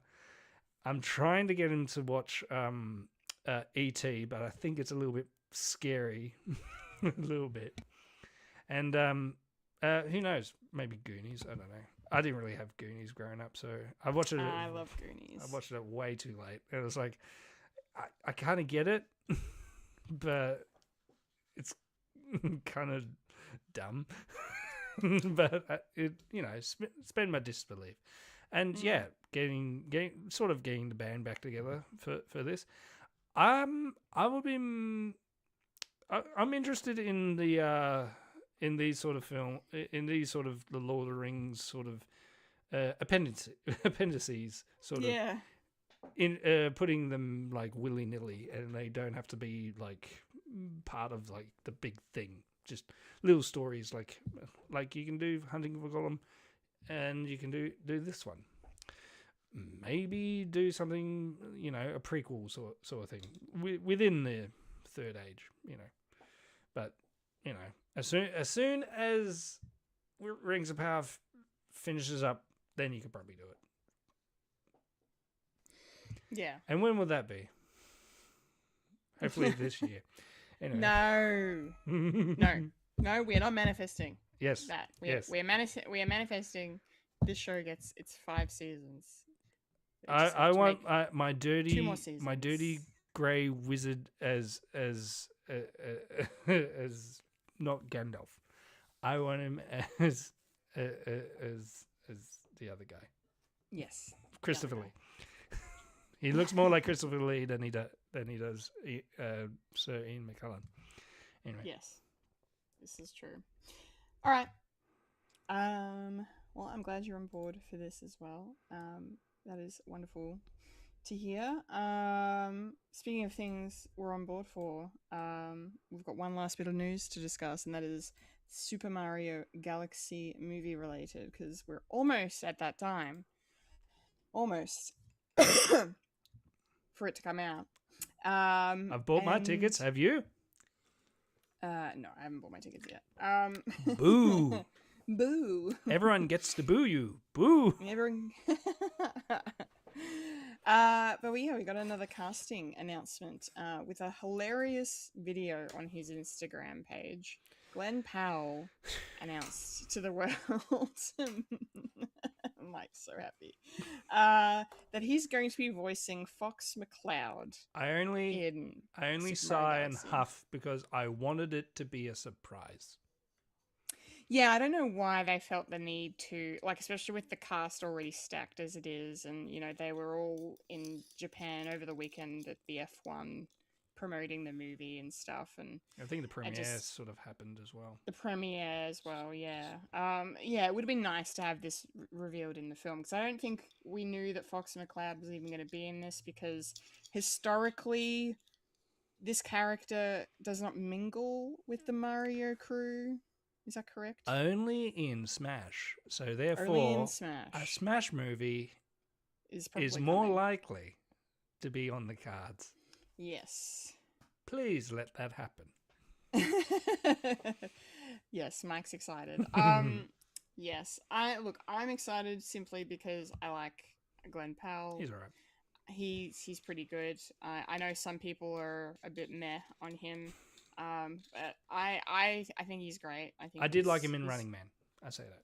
Okay, good. That's good. I still need to check that out. I loved him in Twisters, and he was a great arsehole in Top Gun Maverick. You know, so yeah, he's good, and it'll be cool to see what he does with this character that I really know nothing about. So how do I even? Let's see. I'm trying to find a description of who this character is, but you know what? I'm just going to throw it at Mike because I'm sure Mike can tell me all about Fox McCloud. Oh yeah, the Lilac Wars, Star Fox. Star Fox. Yes. Take it away. I'm excited. Are you excited for Fox McCloud? Apart from the fact that it's been spoiled for you. Yeah, I am, and yeah, I am upset that I was spoiled because I had a inkling that, because they're going into space, you know, galaxy sort of thing, because it's Mario Galaxy. We are going to get all those characters from that game, and I was thinking, well, it's in space, and I know Kirby's in space. Should we get a cameo from Kirby? Because that would be cool, and then Kirby would be like, he's essentially the token main person in Super Smash Brothers, because the person who actually made those games also made Kirby, so a little bit of favoritism, but it's still that would have been fun. It's like, and then we can get more closer to a Super Smash Brothers, like having, like, a lot of people want that sort of movie before even a Mario thing, because we all saw Avengers and how all these characters had their own movies, but they came together into a one big thing, and we wanted a one big thing. And I, like, ages ago, 2012 when it first came out, and I saw like an edit of someone with the audio from the trailer for the Avengers, but with Super Smash Bros. Characters, like doing that sort of thing. And I wanted that. It's like, that's cool. That's my childhood, like, right there. It's like, yeah, I want to see that as a movie. And because because Fox McCloud is in this, people were sort of speculating, because there was one, like, brief shot in a trailer where they're saying, "Oh, who's that? That's a new character. Who could that be?" And it's like, it could be anyone. And people were speculating, "Oh, is it Fox McCloud?" Nah, it can't be Fox McCloud, because it's too early. It's too early to do that. It's Fox McCloud. And and Glenn Powell, I've probably only seen him in Running Man. I haven't seen Twisters or people say he likes doing stuff where he dresses up as someone else, like constantly. I think he's done that twice now, and it said first time, yeah, that's fun. Second time, is that your thing? Have we found his thing? Yeah.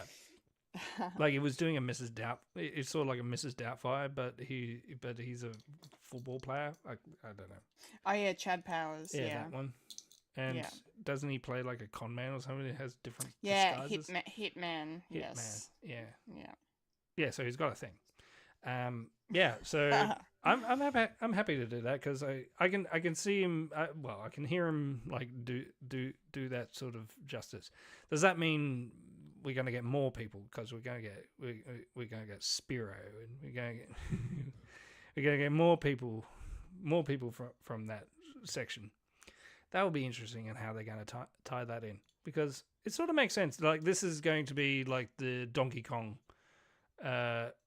sort of bit in the first movie, how that's part of the world, but then we're in space and we've got so I don't think my wife knows, and she has played those games. She had those games growing up, so I reckon I'm not going to tell her. So, because we're all as a family, we're going to watch it. It's like a good.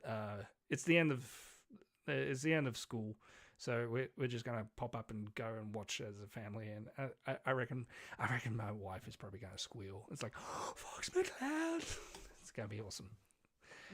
Oh, great! Yes, don't tell her. Hopefully, she can stay spoiler free. Yeah, but who knows? She's on Facebook, so that's going to be a thing. She might see something. I don't know if it's part of her algorithm as well. It's all part of the algorithm.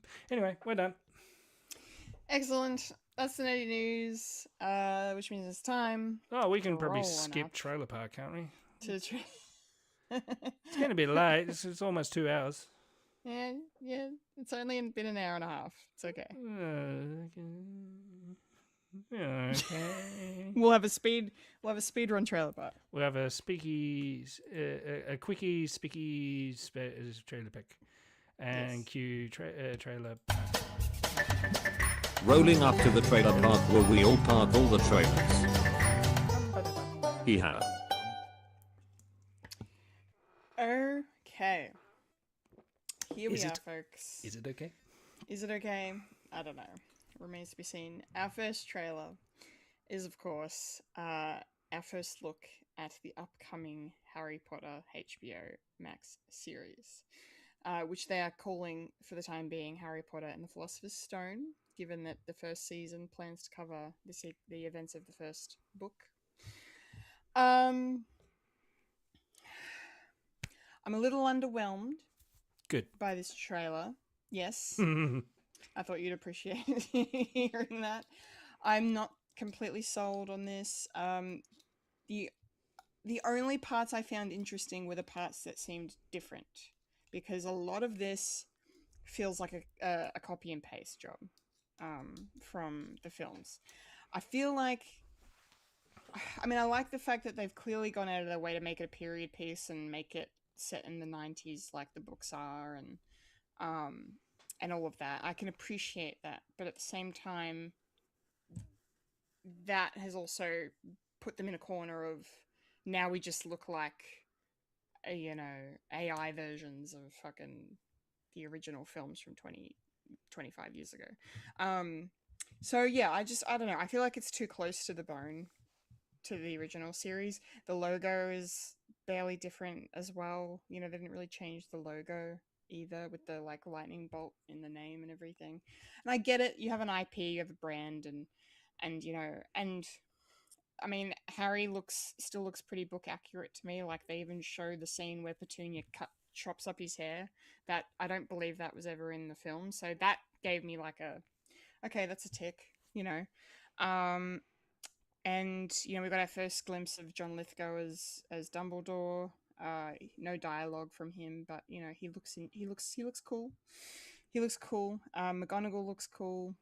Snape, I'm really looking forward to seeing, just because we have, you know, a very different interpretation of the character here, and different things excite me about this show. As I just said, you know, I want the different stuff. I don't want to see the same thing. But I say all that, and then I go, this is not my Harry Potter. This is not aimed at me. I don't think this is aimed at our generation that actually, you know, are the same age as the actors in the movies and grew up with the whole thing.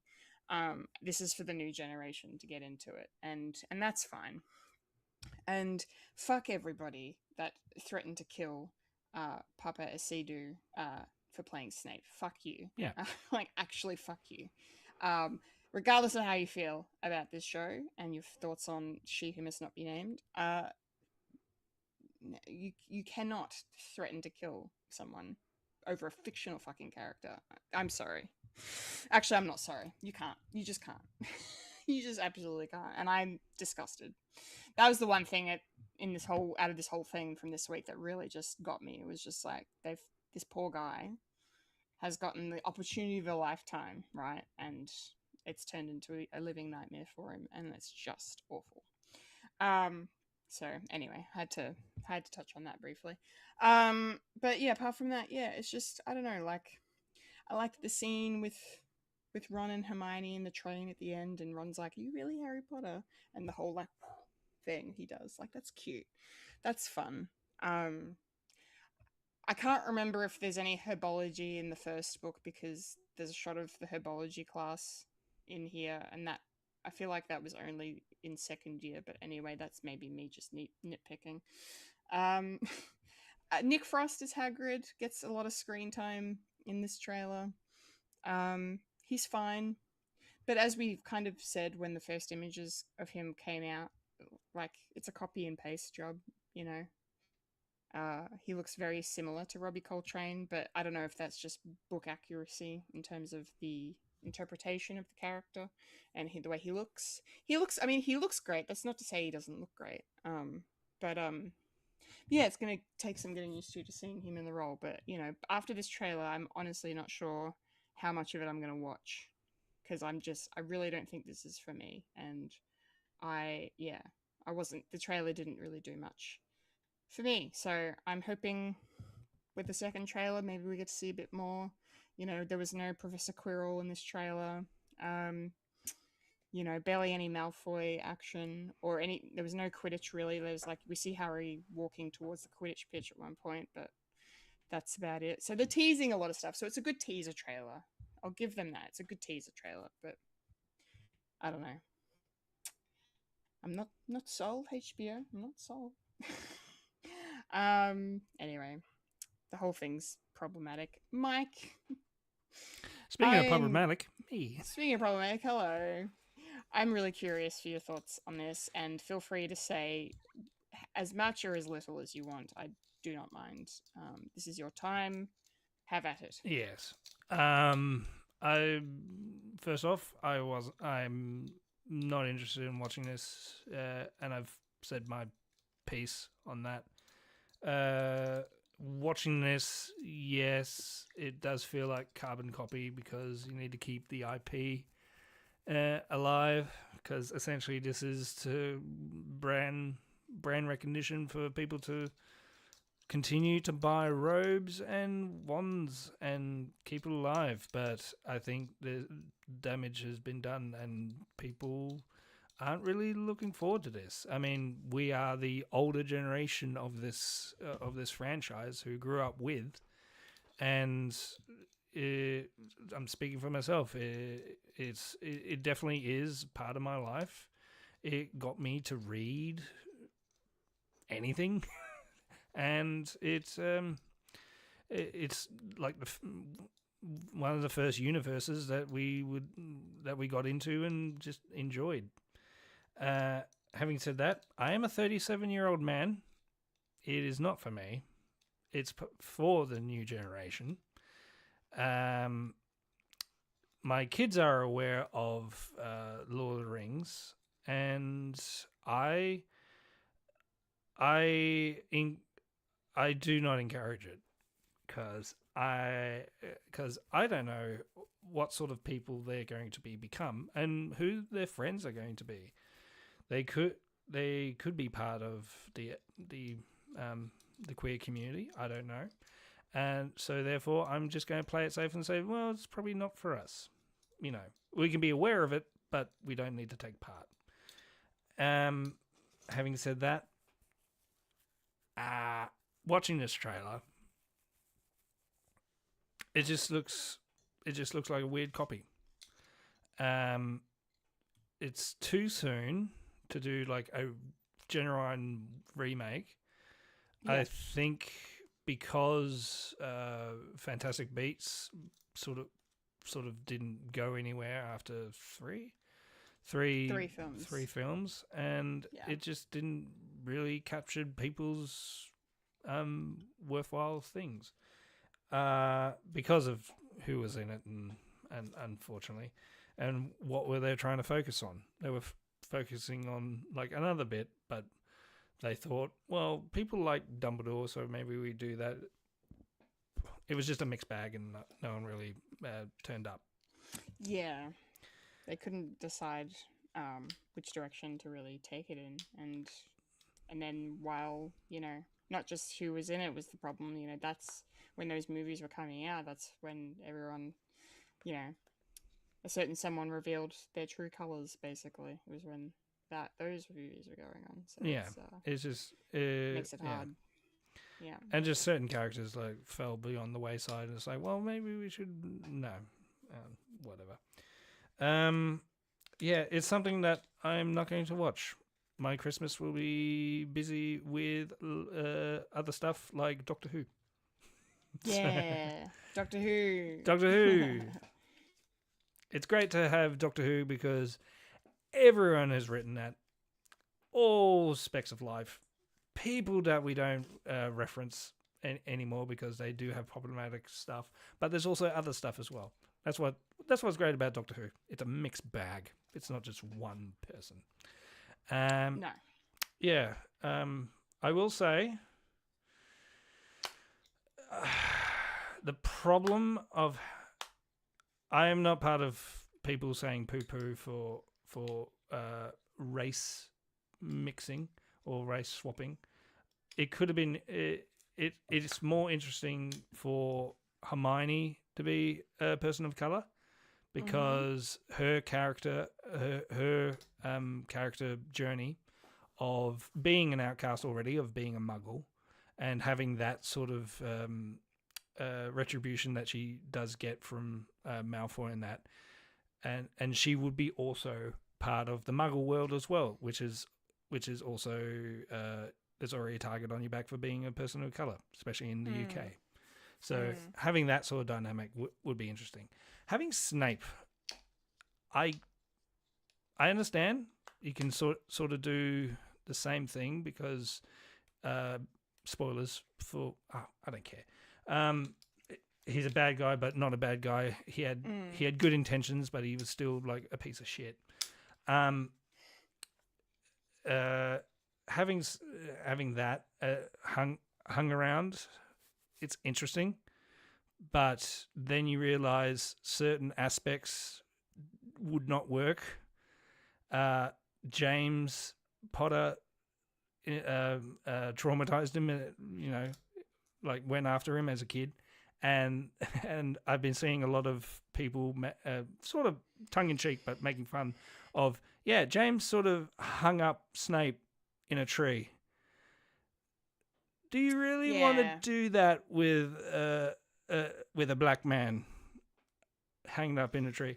And you have his son sort of saying, I don't feel comfortable with Snape. It's like, why? I don't know. My scar hurts. Every time I see his eyes, Have you got a problem with race, Harry? It's like, no, I think you're a bigot, Harry. You're a bigot, Harry. You're a bigot, Harry. I've been seeing those jokes. And it's just adding complex issues where it shouldn't be. He should be a pasty white guy, an incel. and that sort of thing. No. Yeah, I know. Yeah, no, you're right. You're right. You're absolutely right. So it's there's gonna have to be some interesting changes. That's my criticism. Yeah. With that sort of change. Yeah. Not because he is black. No, it's got nothing to do with that. Yeah. It's just, the things that they're going to have to consider in the story, and what does that do to the characters if they don't change things, or blah blah blah. Yeah, knock-on effects and whatnot. But at least Petunia's blonde, as she is in the book. That's true. She is. Anyway, when is this show that's going to be ending in? I give it 3 seasons, and then the drop off is going to go. Oh God. Harry Potter and the Philosopher's Stone will begin airing on HBO Max on Christmas Day. And I will not judge anyone that watches it, and I will not judge anyone that doesn't watch it. The choice is yours. I will.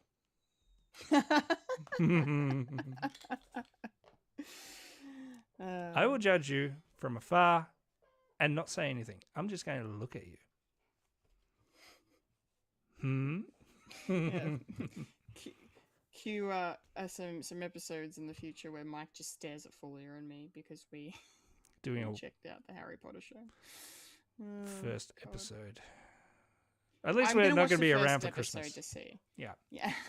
We're not around for watch Christmas. The first episode to see. Yeah. No, we'll be having a break. Anyway, that's for future us to worry about. And then we'll be back after the last episode, so we don't have to talk about it. Second trailer is Moana. The live action Moana. Speaking of carbon copies. Speaking of carbon copies, and speaking of things. And a weird AI take. Speaking of things not made for us, look, I don't have much to say about this. I've just really enjoyed the internet's reaction to The Rock's hair in this trailer. It's quite amusing. I'm on the fence about how it looks. In some shots it looks cool, in other shots it's just like The Rock in a wig, and maybe that's just because we're so used to seeing him with like little to no hair that we have for the last 25 years, and now all of a sudden he has this luscious, gorgeous hair, and it's just very jarring. I think we're just not used to it yet. So, oh my God. Yeah. Never mind. I did see, I think it might have been Boss Logic or some other graphic artist on Instagram make a poster of Maui, except it's Jason Momoa. And part of me thinks that would have been a more inspired casting choice for Maui for the live action. Nah, get a big guy. Get an actual like big guy. An actual big islander. Yeah, a big islander. Yeah. One of them Maori guys for who's always a bouncer. Yeah. He's the most intimidating sort of guy, but he has the voice of a Yeah. Oh, the Nebu. What a Nubu. You shouldn't do that. Yeah. No, Moana, come back. I wouldn't do that if I were you. I'll fuck you up. Anyway. I'll fuck you up, Moana. I'll fuck you up, bro. Yes. So, nothing in this trailer really means anything to me because I still haven't watched the Moana films at all. Well, it was 10 years ago. I thought it was 15, but it's 10 years ago. It's like 10. Yep. This is stupid. Anyway. Yes, it is. It's all stupid. Yeah, but it looks okay. I mean, I'm pretty sure I read something that the lead actress is Australian. Who's playing Moana. I'm just gonna fact check myself on that. Live action cast actress. Catherine Lagaya. I probably butchered the pronunciation, and I do apologize if I did. She is Australian, so that's cool. Good for her. And she sounds like she's got a really good voice. We get to hear a little bit of her singing in the trailer. So that's really cool. She's Samoan heritage Australian actress. Very, very cool. Yeah, I'm just gonna go watch the animated film because it's been 10 years and I still haven't watched it. And and if you want to go out and enjoy this, you can go out and enjoy this. Honestly, just do. I'm sure there are a lot of people that are looking forward to this.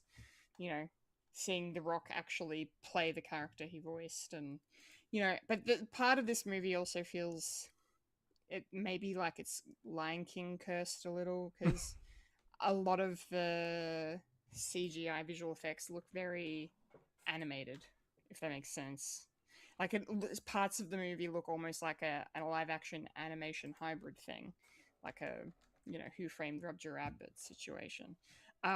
So that's interesting to me as well. But It's all on the void. yeah, it's all in the uncanny valley. It's just down that way. Yeah. This is fine. I'm just gonna go watch the animated film. What about you, Mike?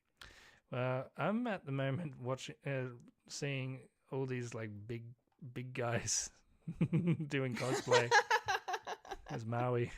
It's like, yeah, Nice. get them. They look like they have so much fun. Yeah, unfortunately, yeah, it's The Rock. He can't get an Oscar, so he's gonna have to do something like this. Yeah, Anyway, yeah, he this can't. is true. Like watching this, it looks like a Super Bowl commercial. Somebody else said that. Yeah, Someone else said it's like a Super Bowl commercial. Yeah. the background's fake, but knowing me, it's probably going to be, it's actually filmed at the like on the islands, but it's so contrasts and saturated. When in the cartoon in the thing, everything looks grand and lush and beautiful, just the colors bursting out because you can actually get away with that with the cartoon, where this one's just sort of has no life to it. And I don't care if Alan Tudyk does the voice for the rooster again. Yeah. Whatever his name is called. Fulya would know. Gobbles. Fulya would know. I'm going to call him Gobbles. You are henceforth known as Gobbles. Gobbles. The chicken. Even though that's from South Park. Anyway. Yeah, I'm not looking forward to it. Not going to watch it. It's for people, I guess, but yeah, it's just they could have got someone else. I mean, I know you need like a big name to be in this because that's what Disney does. It's like, oh, but it's the same guy. It's like, sure, but it was lightning in a bottle because it didn't look like him, and The Rock, Dwayne The Rock Johnson, is not a natural singer, so it was a sort of a novelty of listening to this guy who sort of reaches the notes, but it's all Lin-Manuel Miranda music, so it sort of has that sort of snappy, what can I say except you're welcome? It's that sort of stuff. I mean, I like it at a certain aspect. It's like certain stuff sort of gets grating after a while, but yeah, I'm 2 for 2. Not for me. Not for me. I'm sorry. I'm sorry. Not at all. Don't be sorry, Brie. I'm It's sorry. okay. I'll forgive you, Brie. As long as I don't know,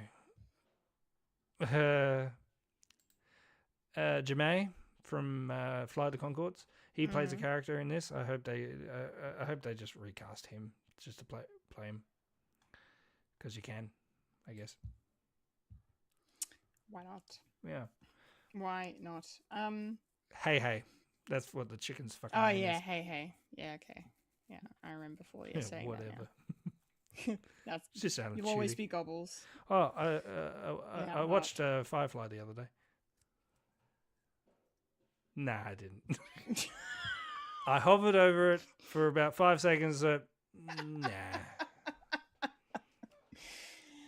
You suck, man. I watched Resident Alien instead. Oh, good for you. You're still getting your Alan Tudyk fix. Yeah. I feel like watching Death at a Funeral again. I feel like watching that again. So funny. Yeah. Still haven't seen the American one. Okay. Me and my partner tried watching the American one, and we turned it off. It was not good. Well, yeah. It was not good. Yeah, Jermaine Clements. Yes, Jermaine Clement. Tamota. Oh, okay. Cool.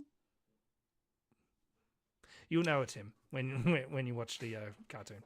Oh yeah, he's got a very recognizable voice. Okay, Moana is coming out. I guess. On it's happening whether we like it or not. It'll be in the cinemas on the 8th of July. Okay. Okay. All right. Now for something original, because God damn it, it's few and far between these days. This is the only thing in Trailer Park I'm actually interested in. This is The End of Oak Street, starring Ewan McGregor and Anne Hathaway.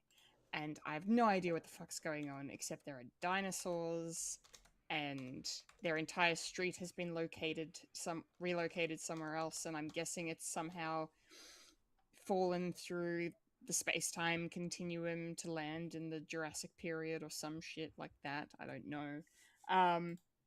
Interesting. Could be a fun adventure. Could be terrifying, considering it's directed by David Robert Mitchell, written and directed by David Robert Mitchell, who gave us the very creepy horror film It Follows. Yeah. Oh, that was a good film. That was a really good film. Imagine a haunted STI. I haven't seen the film, but I think you sold it to me. Yeah, no, that's not even a spoiler. That's in the opening scene, so you're fine. And please, yes, watch it, Mike. It's great. It's a low budget horror, indie horror film with all pretty much unknown cast and like no visual effects, but they sell the shit out of it, and it's brilliant. It's so good, and it's really creepy. I loved it. But anyway, David Robert Mitchell is before he brings us It Follows 2, because they are making a sequel like 10 years down the road. Yeah, he's written this, and J.J. Abrams is producing. So there'll be Jar Jar Abrams. There'll be lens flare as far as the eye can see. Maybe not. Yeah, yeah. This was a teaser trailer, so there's not much to unpack, but it was a good tease. I liked it a lot. It got me interested and excited. I like the camera work here, like the weird sort of forced perspective of Anne Hathaway's face being super close to the camera, and then like the actor playing her kid off to the right in the background, and just really interesting stuff. So yeah, I'm down to clown at the end of Oak Street. What about you, Mike? What do you reckon of this trailer? It looks really interesting. I do admire the sort of camera work and all that, and how the premise is sort of like weird. It's like, I like it. Science fiction. Give me it. Having said that, I think I've looked up a bit too much about it, and it looks like I'm going to have to watch a couple more movies to appreciate it a bit more. Oh, okay. I was going to spoil it, maybe. Oh, not really spoil, but it definitely feels like it's part of a section of movies, but I'll just leave it at that. Okay. So yeah, but I'll definitely watch It Follows, because I think you just sold it to me of a haunted STI. Literally what it is. It's great. No, 10 out of 10, no notes. It's awesome. Yes. Give me that 10 seconds, because it takes 10 seconds. Yeah. But it lasts a lifetime. Mm-hmm. I'm still talking about the movie. Yeah. Yeah, I can't really add too much to it. It just looks really interesting, and props for getting some big names doing some stuff. Anne Hathaway and Obi-Wan himself. Yes. Yeah. Set in one street, and maybe dinosaurs. I don't know. Looks weird. Yeah, so when is this coming out? Well, The End of Oak Street will be bursting into theaters on 13th of August. August. August. Yes. Nice. Nice. All right, let's crack on and crack in because it's time Yes. for the moment, segment, section, the part, the place, thing, spot, the thingamabob in the show we like to call Popcorn culture. Look at me now. Yeah. I'm beating up people and snapping some compound fractures. Yeah. Yes. Welcome back to the violent side of the MCU. It's time. Matt's going underground and he doesn't give a fuck. He doesn't give a fuck. Daredevil. We're talking about Daredevil. Finally, we've been teasing it all podcast, basically. Daredevil Born Again is back. Season 2, Episode 1. The Northern Star. We're going to dive in to how we think on this one. I'm just glad to be back in this world with these characters. It's just great just to see that, you know, we're just getting more Daredevil and we're getting more Charlie Cox as Matt Murdock. This is just wonderful. Sometimes this is not the darkest timeline. Who would have thought? Most of the time it is. Yeah. But Still happens though. But yeah, it's just great. And then also to see Vincent D'Onofrio once again as Kingpin, just consistently nailing it. We don't really get to see much of him kind of going full Kingpin in this episode. Like, we get some unsettling scenes with him, just, you know, like, to me he always feels like a boiling pot of water that's just ready to fucking, it's just starting to slowly begin to screech and then it'll eventually burst. Like, that's how I feel about Kingpin. Yeah, and then Vanessa just terrifies me after what she got up to in season 1 of this. But you know, we got more of her here as well. Yeah. Karen Page, welcome back, Karen Page, full time Properly. in this, properly like the fans wanted. R.I.P. Foggy Nelson. Yeah. Wait, what? What? What? Foggy's dead. What? Foggy's dead. Yeah, it's really annoying. Yeah, a lot of you know, characters we've dealt with before, in the past season here coming back, but then we also get the introduction of one Mr. Charles, played by the very talented, I don't care what you say, Quentin Tarantino, Matthew Lillard. Matthew Lillard is here, and he's playing an antagonist. He's playing a bit of a dick, and he works for the government and works for someone, or works with someone that we may or may not be familiar with, that we'll talk about later. But yeah, so loose connections to the MCU here too.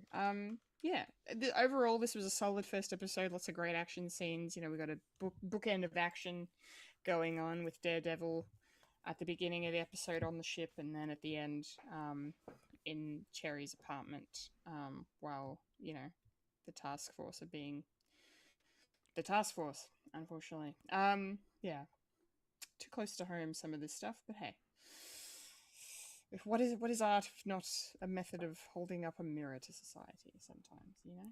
I don't get it. What do you mean art's supposed to be political? All art is political, fuckwit.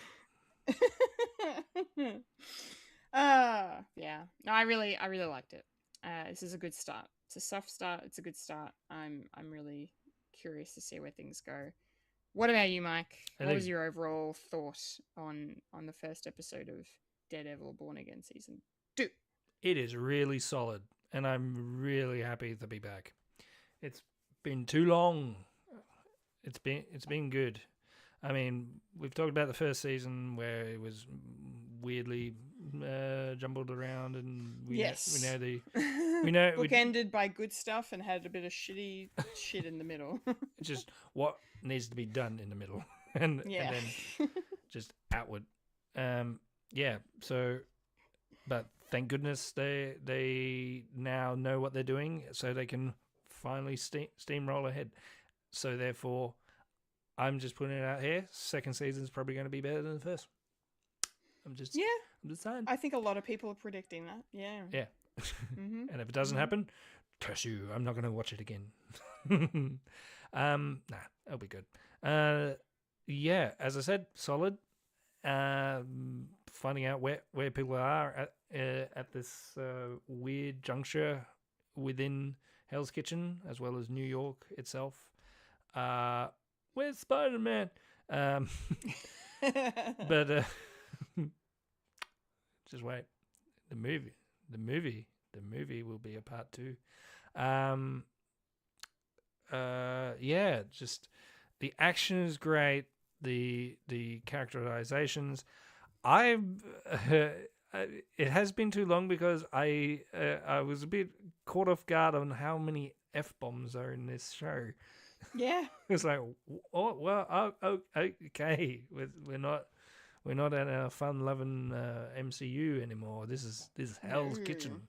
We're having some fun here, and yeah, just and I love the sort of characterization of what a fascism regime can happen within, like, just in a country in a Freudian slip, in a country, in a place like New York, and how the propaganda is coming out with BB is well that's it's on the nose but great, and having like the echelons of the elite sort of overarching sort of being terrible, and it's like, no, everything's great, and then having Matthew Lillard's character of Charles in charge. He's still an enigma. We still need to work him out, and who he's working for, and what's this going to be, and how the sort of the balance of power is sort of having a little shake up. It's not just going to be. It's not going to be Kingpin who's in charge. It's going to be a nice little fight up here, and still Daredevil's down here fighting the system as well, being underground, and yeah, and almost dying, and yeah, it's great, and and yeah, I'm happy that it's back, but I want more. Yes, well, more is coming. That is for sure. Yeah, well, let's kind of dive into what the baddies are up to. To start. And yeah, Wilson Fisk has been mayor of New York for some time now. Mayor. This is apparently set 6 months after the events of season 1. I see that. So we've had a little bit of a break in between drinks, and and nothing's really changed. Things have just kind of gotten worse, and I guess our protagonists have to have some conflict here and have some uphill battles to sort of get through. It's sort of the David versus Goliath story, almost at this point. Yeah, and Wilson Fisk is just, he's just the man, and he's in charge, and he's doing whatever the fuck he wants, basically, smuggling in weapons for his benefit with the help of certain people, and and the anti-vigilante task force is in full swing. Yeah, we have real ice in the pit and fake ice here. It's just crazy. Or unnamed ice, because unnamed ice. That was probably a little thing that they needed to do. It's like, well, can we like not have it too real? It's like, no, this is what's happening. So And by the time it got released, much worse has happened. Anyway. Yes, much worse. And they're using, as we've already said, the Punisher logo. They've adopted, we saw a bit of that in season 1, and now they've fully incorporated it properly, officially into the uniform. And it was really kind of eerie to see the way this episode opened with the BB report. And we get that, like, sort of, The Pascal and the... everything's pastel and everything's happy and everything's we're in the fantasy land, and it's a utopia, and everything's fine, and the APCF agents are just smiling and having fun with the citizens of New York City. There is no war in Boston, say. Yeah. Perfect analogy. That's brilliant. Yeah, that's exactly. You mean our what it cartoons is. are also political? Oh, fuck. Yeah. Oh, shit. Yes. Great. It's great stuff. It's just really eerie, and then, like, because we know what the task force was like in its beginnings, and then to see them in this episode having sort of free reign, to just kind of arrest whoever they want, and vigilantes are still being locked up, and Matt's obviously working very in the shadows with Karen, and any other vigilantes are just not coming out.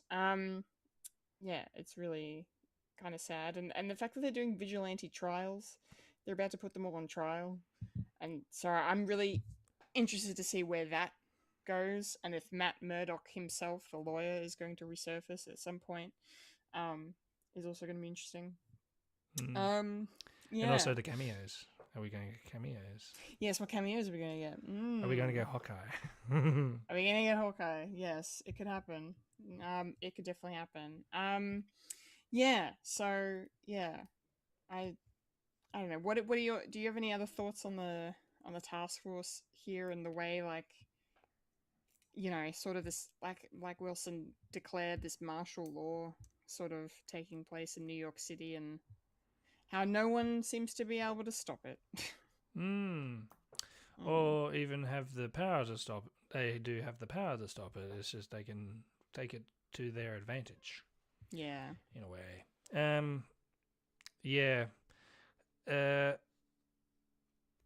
I think it's just early days. Considering it's been 6 months of everything pretty much being ruled by with an iron fist, an iron fisk. So the ramifications with that. Who was it? I think people were sort of questioning. Is like, well, Daredevil. The first Daredevil happened, and then it says, "Oh, what's going on?" It was it was the I was going to say the New Avengers, but it was the Thunderbolts. And so, well, that was set in New York. What was happening there? It's like, well, it was still being filmed when it was being filmed, and they didn't really have anything. But I think because they're now sort of talking to each other, it's like, oh, what are you doing? It's like there's no embargo between projects. I mean, they need that connective tissues. So I think they're sort of doing that connective tissue, especially with the sort of not a scene cameo, but a talked about cameo with Louise Dreyfus. Val Kilmer. Valentina. Of having that sort of thing like in the background as well. It's like, so they're learning from their mistakes. And just the overhandedness that they have for vigilantes. I mean, not to cut ahead, but it's good having the swordsman in and his journey within the thing. And that storyline is going to be interesting on where that's going to go, considering it's a mock. It's going to be a kangaroo court, and yeah, it's they don't have prisons anymore. They have internment camps. It's McCarthyism all over again. Yep. Just a tad.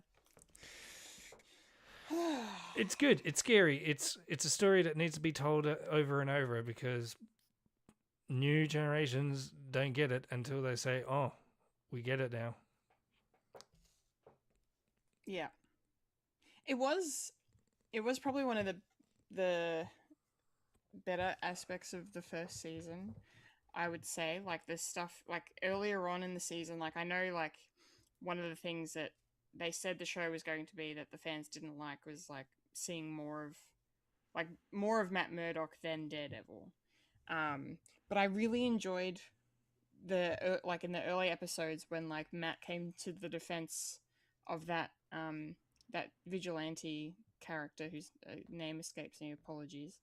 And the couple episodes we spend with him and Matt trying to defend him and get him out of, you know, a crime he didn't commit because of, you know, the police. It wasn't even the vigilante task force at this point. It was just the dirty cops.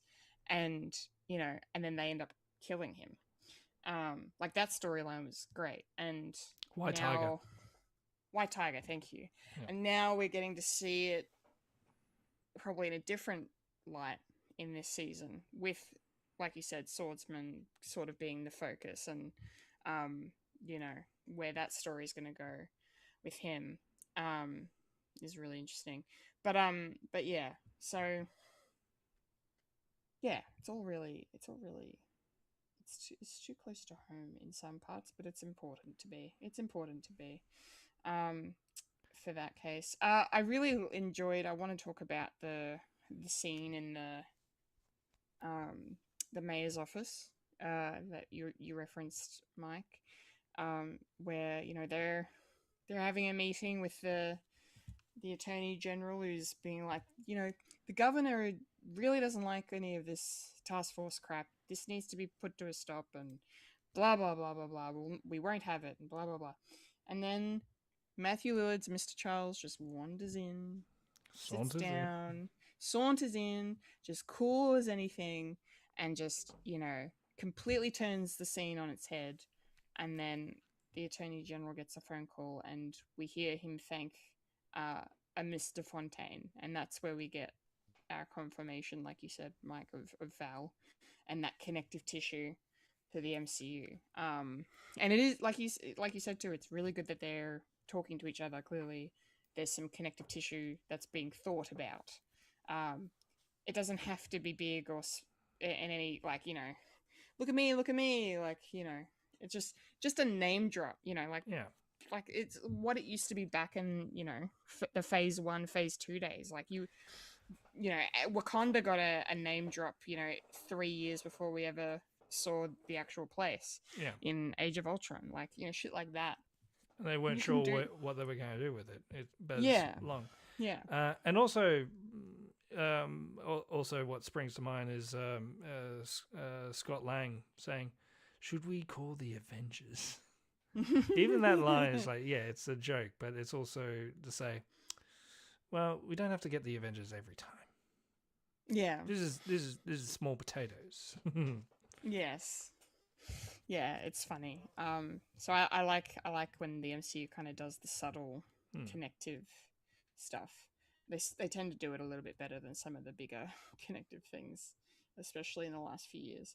But anyway, I really liked Mr. Charles here in this episode as an introduction. Like, he's got 3 separate scenes. You know, the first scene where he's on the phone to Fisk, and then he walks into his office, and we get that complete, you know, change of that scene to where, you know, Fisk gets his way and gets to keep the task force. And the fact that Val's involved, and it's just this whole thing. And then the great scene with him and Vanessa and Kingpin at their home. And he's really just got this confidence that's like, I have the power and you may think you have the power, but you do not have the power, and I'm just gonna lounge about, say whatever I want. He doesn't even do anything that bad, but he manages to offend the shit out of them. And I think it's more about his demeanor than what he says. I think. Like, it's just the entire atmosphere of the room goes from, like, you know, I'm excited to work for these people, and to like, and now they hate me and I couldn't give a fuck. Like, it's really interesting, and I really like what Matthew Lillard's doing. He knows all the cards to play. Yeah. And therefore he's invincible. Yeah. Yeah, he's really good. Or he's a mutant, and he has he's Riz. He's got plenty of Riz. He's got plenty of Riz. Yeah, as the kids would say. As the kids would say, yes. Have a Riz roll. He gets nat 20s. Oh my god. That's really funny. And then the other sort of side of the task force, we get to see the return of Dr. Glenn. Heather Glenn is back in this season, and you know, has fallen deeper down into the Wilson Fisk pocket, to the point where she is now you know, helping him take down vigilantes and compromising her own integrity in the process, you know, and being manipulated and everything, and just, but letting it happen. But at the same time, she's fascinating because she's clearly suffering from PTSD after the incident with Muse in the first season. I love the fact that Muse is still part of it. Same. But yeah, they sort of done him dirty in the first season. So they really did. It's good that they're sort of still keeping that up. Yeah, I agree with you completely. Yeah, I really like that they're kind of not just forgetting that he was even a thing. Like, they're making him mean something. Still, and the way it's affecting her is really interesting. And I love, like, Justin Benson and Aaron Moorhead, the two directors. I love their visual style and the way they've come into Daredevil and sort of changed the visual narratives here. Like, you know, in the scenes where she's hallucinating and seeing Muse in reflections, and like, yeah, we get that cool Dutch angling of the camera, and then even with, you know, when Matt is going into his super, like, hearing mode or whatever, the aspect ratio shifts. And I love that they did that in the first episode as well. I thought I'm like, yes, let's go. I'm here for this shit. This is great. And the ratio change. Yeah, so cool. It's such a cool touch. So to see it kind of visual thing done like this outside of Matt Murdock is really interesting, and it really kind of is serving to amplify the seriousness of what she's going through and her choices. Yeah, so I definitely, you know, I wasn't a huge fan of her character in the first season. I'm liking where they're taking her. She's not a great character, because I feel like she was just introduced as an alternate love interest for Matt that couldn't be Karen for some stupid reason, but now it is Karen, so it's worked out fine. But I really am enjoying Margarita Levieva's performance as Heather, though. I think she's a really good actress, and yeah. So I'm really excited to see where things go with her and what side of the whole thing she ends up falling on. If she just goes deeper in, and maybe she goes completely crazy, and who knows what happens, or does she get pulled out somehow? Like, there's got to be a scene with her and Matt at some point where we see Matt sort of reckoning with the path she's taken, and her kind of maybe digging her heels in and going, no, fuck you. Who knows what's going to happen. But the stuff that she was doing with Swordsman was really, it's creepy. Well, above unsettling. board. Yeah. Yeah, it's not great. Mike, what are your thoughts on Heather Glenn and her potential storyline this season? Sort of the same. I'm glad they found something interesting for her to do if she was to return. I mean, that sort of character you can definitely leave it in first season, but they found something really interesting, and how that would snowball effect into the sort of vigilante sort of witch trials as all in. It's everything Salem, but it wouldn't be. Sorry. Anyway, I just had a brain fart. I definitely love the sort of the camera work to illustrate the mindset of this character, and how that sort of affects her judgment, and also the visual language that it has within this show, and that's what's really interesting on this particular show, that they can you make something like something understandable but a bit weird, as well as changing the aspect ratio, and also doing like the vertigo pullback, or the jaws pullback, like pushing forward. What was it? Pushing forward and zooming out at the same time, where the background sort of expands while the person comes in. Yeah, it's an old neat trick, and it's great every time it's been used, because visually it's just to add something for the character to and their mindset, as I said. Yeah, so I like to see where this character is going, and is there going to be any redeeming feature or not. I mean, it's going to be interesting when the therapist needs therapy. Yeah. Shrinking season 4. Set in Hell's Kitchen. Set in Hell's Kitchen spin-off series. I'm not sure if they can do that. Considering just like, weren't you the president once? Yeah. Don't you look familiar? Aren't you supposed to be set on a barge somewhere so we can put you in the cooler somewhere? Yeah. So we can bring you back for whatever. Whatever we want. Oh dear. All right, let's switch it up then and talk about the good guys for a bit. Daredevil's back in action. Really cool to see him off the bat, just on the case of Wilson Fisk and what he's up to and his dealings, and he's getting to see the new suit, which is at last the double D's are here. I'd love to see double D's on a chest. Yeah. Put him tush. First time. It only took them five seasons, and one spin-off series to do the double Ds. But hey, we're here. So it's fine. That took over 20 fucking years. Embrace the weirdness. Cool. Embrace the weirdness. Embrace the comic book roots. Really, really awesome to see him in action here. Doing his thing, and I find it really interesting. Like, on one hand, I'd need to just say I'm so happy that Matt and Karen are back together.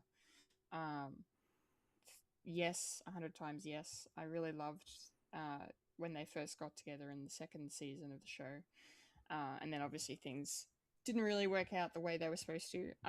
But some people wind up together regardless, and they just make such a great duo. Like, I really like the two of them, and Charlie Cox and Deborah Ann Wall are just really great together.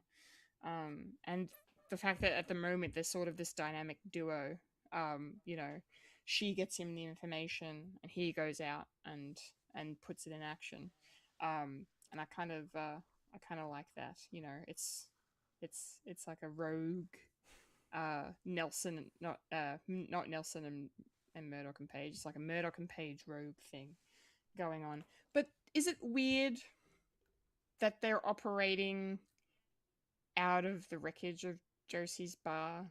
Like, is it a case of like, should we hide out where they expect us to hide out and so they won't find us, even though they are sort of tucked away in behind the wreckage in like sort of a separate building? I don't know. It just felt like a bit, shouldn't they be somewhere else other than the place they were known to hang out at? In the sewers, teaching turtles how to jujitsu. Yeah. Is that who Matt was referring to when he was talking about Stick? He was talking about Splinter, yeah. Get it? Do you get it now? Do you get it? I get it. Homage. Maybe. Yes. Yeah. So no, it's really great to see them, working together and doing their thing. And I like, Karen's more active role here, like the fact that she's going, putting on these wigs and going out incognito. And do you wear wigs? Will you wear wigs? And the fact that she's, meeting contacts and picking up information, and I really enjoyed the scene she had with BB Urich. That was a really powerful scene and really moving, because BB clearly had no idea what happened to Ben, like the full story. Yeah. And the fact that Karen just straight up was just like, Kingpin killed him because of me. Like, it should have been me. But your uncle died to save me, basically. And just like the heaviness and the weight of that knowledge really makes itself clear. And the connection between like this series and the first series. Yeah. Is, it's right there. So. See, Fulya, awesome. You do need to watch all of it to make sense. It's all worth it. Just don't watch Iron Fist. It's okay. Oh, you can. It's just make sure make sure you clean the house at the same time. Make sure, yeah. Yes, you can have it on in the background. Yeah. So no, that was a really good scene. That was a highlight. And then the fact that, then in turn we get to see BB, still friends with Daniel Blake, and he's unwittingly feeding her information about what Wilson Fisk is up to. I kind of hope he turncoats and comes good. But considering how much Wilson Fisk seems to be fond of him, I don't see that happening. But who knows? And then I also really enjoyed the stuff with Cherry in this episode. The fact that he's still heavily involved in Matt's business, whether it's him popping in to see Kirsten at the law firm, or if he's getting mysterious text saying, "Would you like to accept your reservation at the Red Kitchen?" It was quite funny.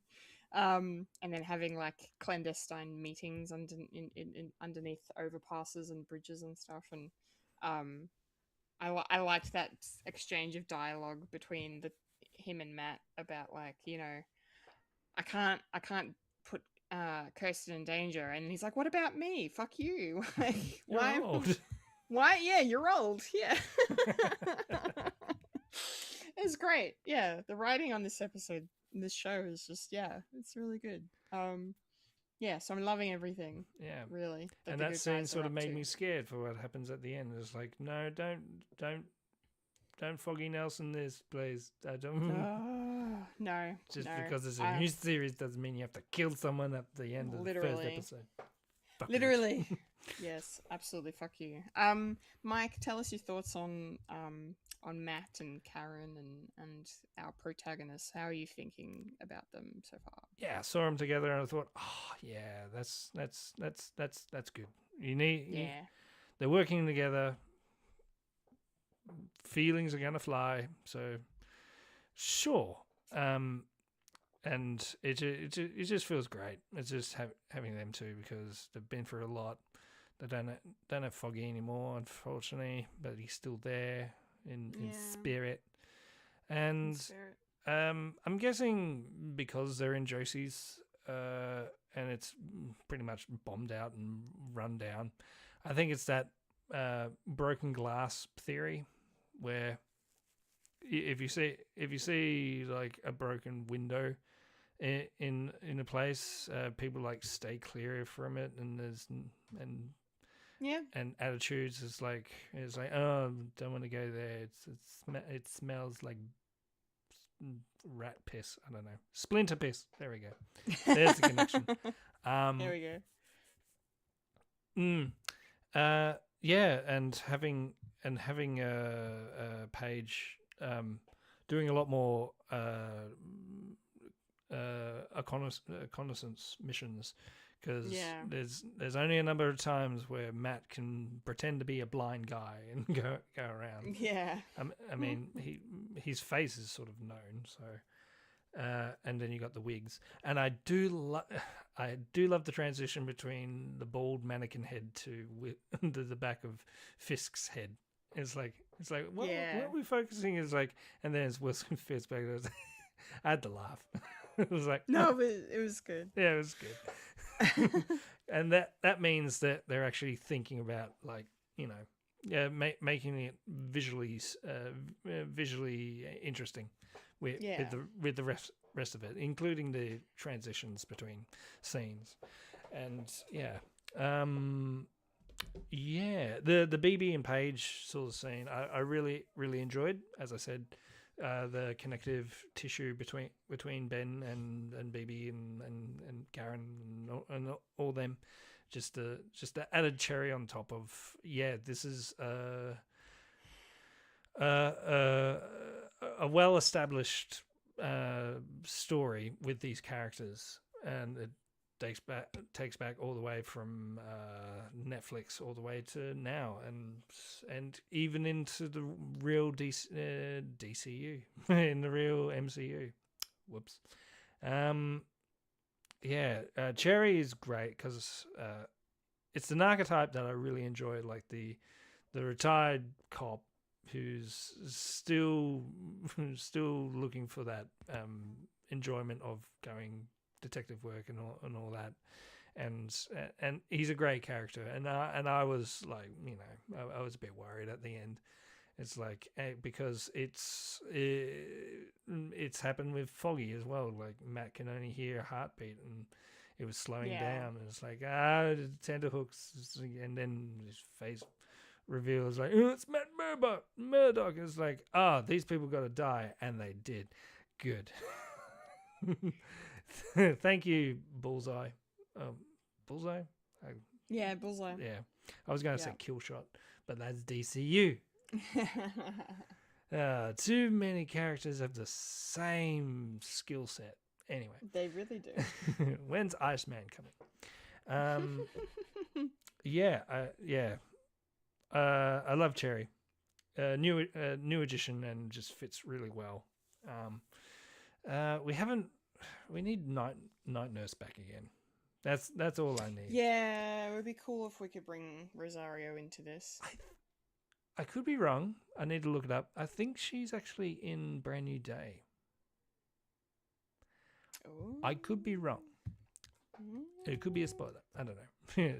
She was on set for once. Okay. Anyway, that's all the characters, right? Yeah. Yeah. Anyway, all the important ones. Great show. Want more? And it looks like next week is going to be a two-parter. Yeah, we got 2 episodes. For some reason. But that's fine. I'll take it. And with the stinger of this episode being Bullseye, saving Daredevil. We have a call. It's like we have a call back to Foggy's death, as you just said, Mike, with Cherry's heart slowing down, and then Bullseye appears, and then it's like, oh god, but he seems to, as we saw in season 1 of Born Again, he's flipped sides, I think. So, but how much? It's probably more the enemy of my enemy is my friend. Yeah, they're I they're guess. both vigilantes, and they're Yeah. same side, I guess, of the situation. Not necessarily, kingships, because no way Matt's going to forgive him. No, God no. God no. No. They will be if they work together, it'll be because it's out of necessity. Yeah. We still got to get Jessica Jones in this, which they do sort of mention in this one. Do they? It's sort of. They're looking for a detective. I think it was between.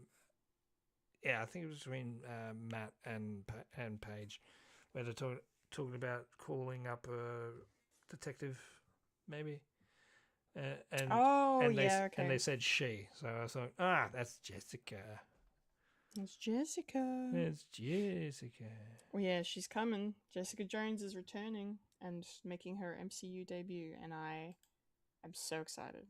Oh, it's speculated to appear, so not necessarily true. Jessica Jones or Rosario Dawson? Rosario Dawson. Okay, all right. No, she's definitely Jessica Jones is definitely in this because she's in the trailer. Yes, she is. Yes. Sorry, I had a heart attack for half a second. I'm like, no, wait, no, this is not true. It's Sorry, okay. I'm two things You're at fine. once. No, you're fine. You're fine. Cool. Yeah. Great first episode. We're back. We're back in it. and we're bad and we're good. It's so good. It's so good. I have nothing else to say. How about you? Any final thoughts?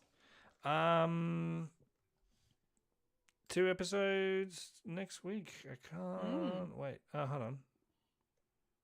31st of March, so we're getting out the 1st of April. When did they come out? So Wednesday. they come out. No. So they come out in America on Tuesday night, which is Wednesday for us. Yes. Yes. Oh, okay. So every Wednesday. Every Wednesday. Every Wednesday. So the next episode is called Shoot the Moon. And then episode 3 is The Scales and the Sword, which is definitely a reference to Swordsman's Trial. So, Yes. So I'm looking forward to If episode you 3. can call it that. Yeah, a trial. Jesus. Well, that's good. My Wednesday is free for that because we're going to watch Mario the next night. So sweet. Excellent. Excellent. It all Excellent. is. It all is. I love it a lot. Yeah. How old is Charlie Cox? Out of interest, because I would say he's like early 40s. yeah, 43. So He's few. 43. He's still got a couple of years in him. He's still fine. But he's been around for ages as Daredevil. Yeah. He's played Daredevil for over 10 years now. Crazy. Good for him. I thought it was a little bit longer than that. But I thought fucking Moana was 15 years, but it's actually 2016. Yeah. No, I'm pretty sure Daredevil season 1 dropped in 2015. Yeah, I got So, it here. 2015 to 2018. Yeah. And then Born Again to 2025 God, to can't present. believe there was no Daredevil for like 7 years. So he's been playing him for over 10 years, but he's really only played him for like five years at this point. Yeah. Like Doctor Who. Like Paul McGann is the longest serving Doctor. But he's only been in one telemovie. Explain that. Explain that, yeah. That's just it just sounds like typical Doctor Who from shenanigans. 2000 not 2000, fucking 1996 to 2005. 2005, yeah. Insane. All right. We're wrapping up now. That was our thoughts. Those were our thoughts on Daredevil Born Again, the season 2 premiere, The Northern Star. So excited for the rest of the season, and we will be talking about it in some capacity going forward, to be sure. But until then, that's the show. That's it. That is That's if it. Fulya finds it in her heart to catch up in the next like 5-6 days. if 5-6 we- days. Yeah. Good luck, Fulya. But It's until not then, impossible, but it is unpractical. Hey, if you guys can smash out One Piece, surely, surely, On anything is possible. my days off, I was thinking of banking it up to 10 a day. I thought, no, I need to pay attention to what I'm doing. Yeah. That's very. There was fair. one bit Okay. where I thought I needed to do 30 so I can be catching up, because officially the new episodes are coming out this month, the start of next month. So Oh, cool. yeah, I wasn't going to do that No, that's just madness. because that will be 12 hours of my day out, and that's pretty much all my day. Yes. If I sleep Don't for do that. if I sleep for 4 hours a day, and done all the calculations. Brilliant. Convince All my right, wife to let's- do the drop off and the pickups of schools. Convince your wife to do everything else. Yeah. I'll just be in the study watching One Piece for 12 Yeah. hours each Yeah. night. I'll make myself This a little is hammock. This is amazing. Anyway. Oh, okay. A 1, a 2, a 3. And that was a podcast called Fred. I'm sorry, this is probably going to be loud. And it is. Hold on. Oh, whoop. There we go. Remember to follow us on Facebook, Instagram, and Blue Sky for the latest Fred content. If you'd like to listen to Freddy Alien, you can find us on SoundCloud, Spotify, or Apple Podcasts. If you like to watch Freddy Alien, you can head on over to our YouTube channel. That's youtube.com/Freddy Alien Productions. And if you're watching us right now on the live stream, remember to follow us on Twitch and hit the bell icon on the YouTube to keep you updated for all the YouTube stuff that we do. Yes. Please do. I've been a Kendall Richardson. And I've been the man, the myth, the legend, the guy that's got beard, Michael Lister. And you just experienced a podcast podcast called Fred. Yeah, transition, I guess. Yep. Guys, the doctor is in, and there's no time for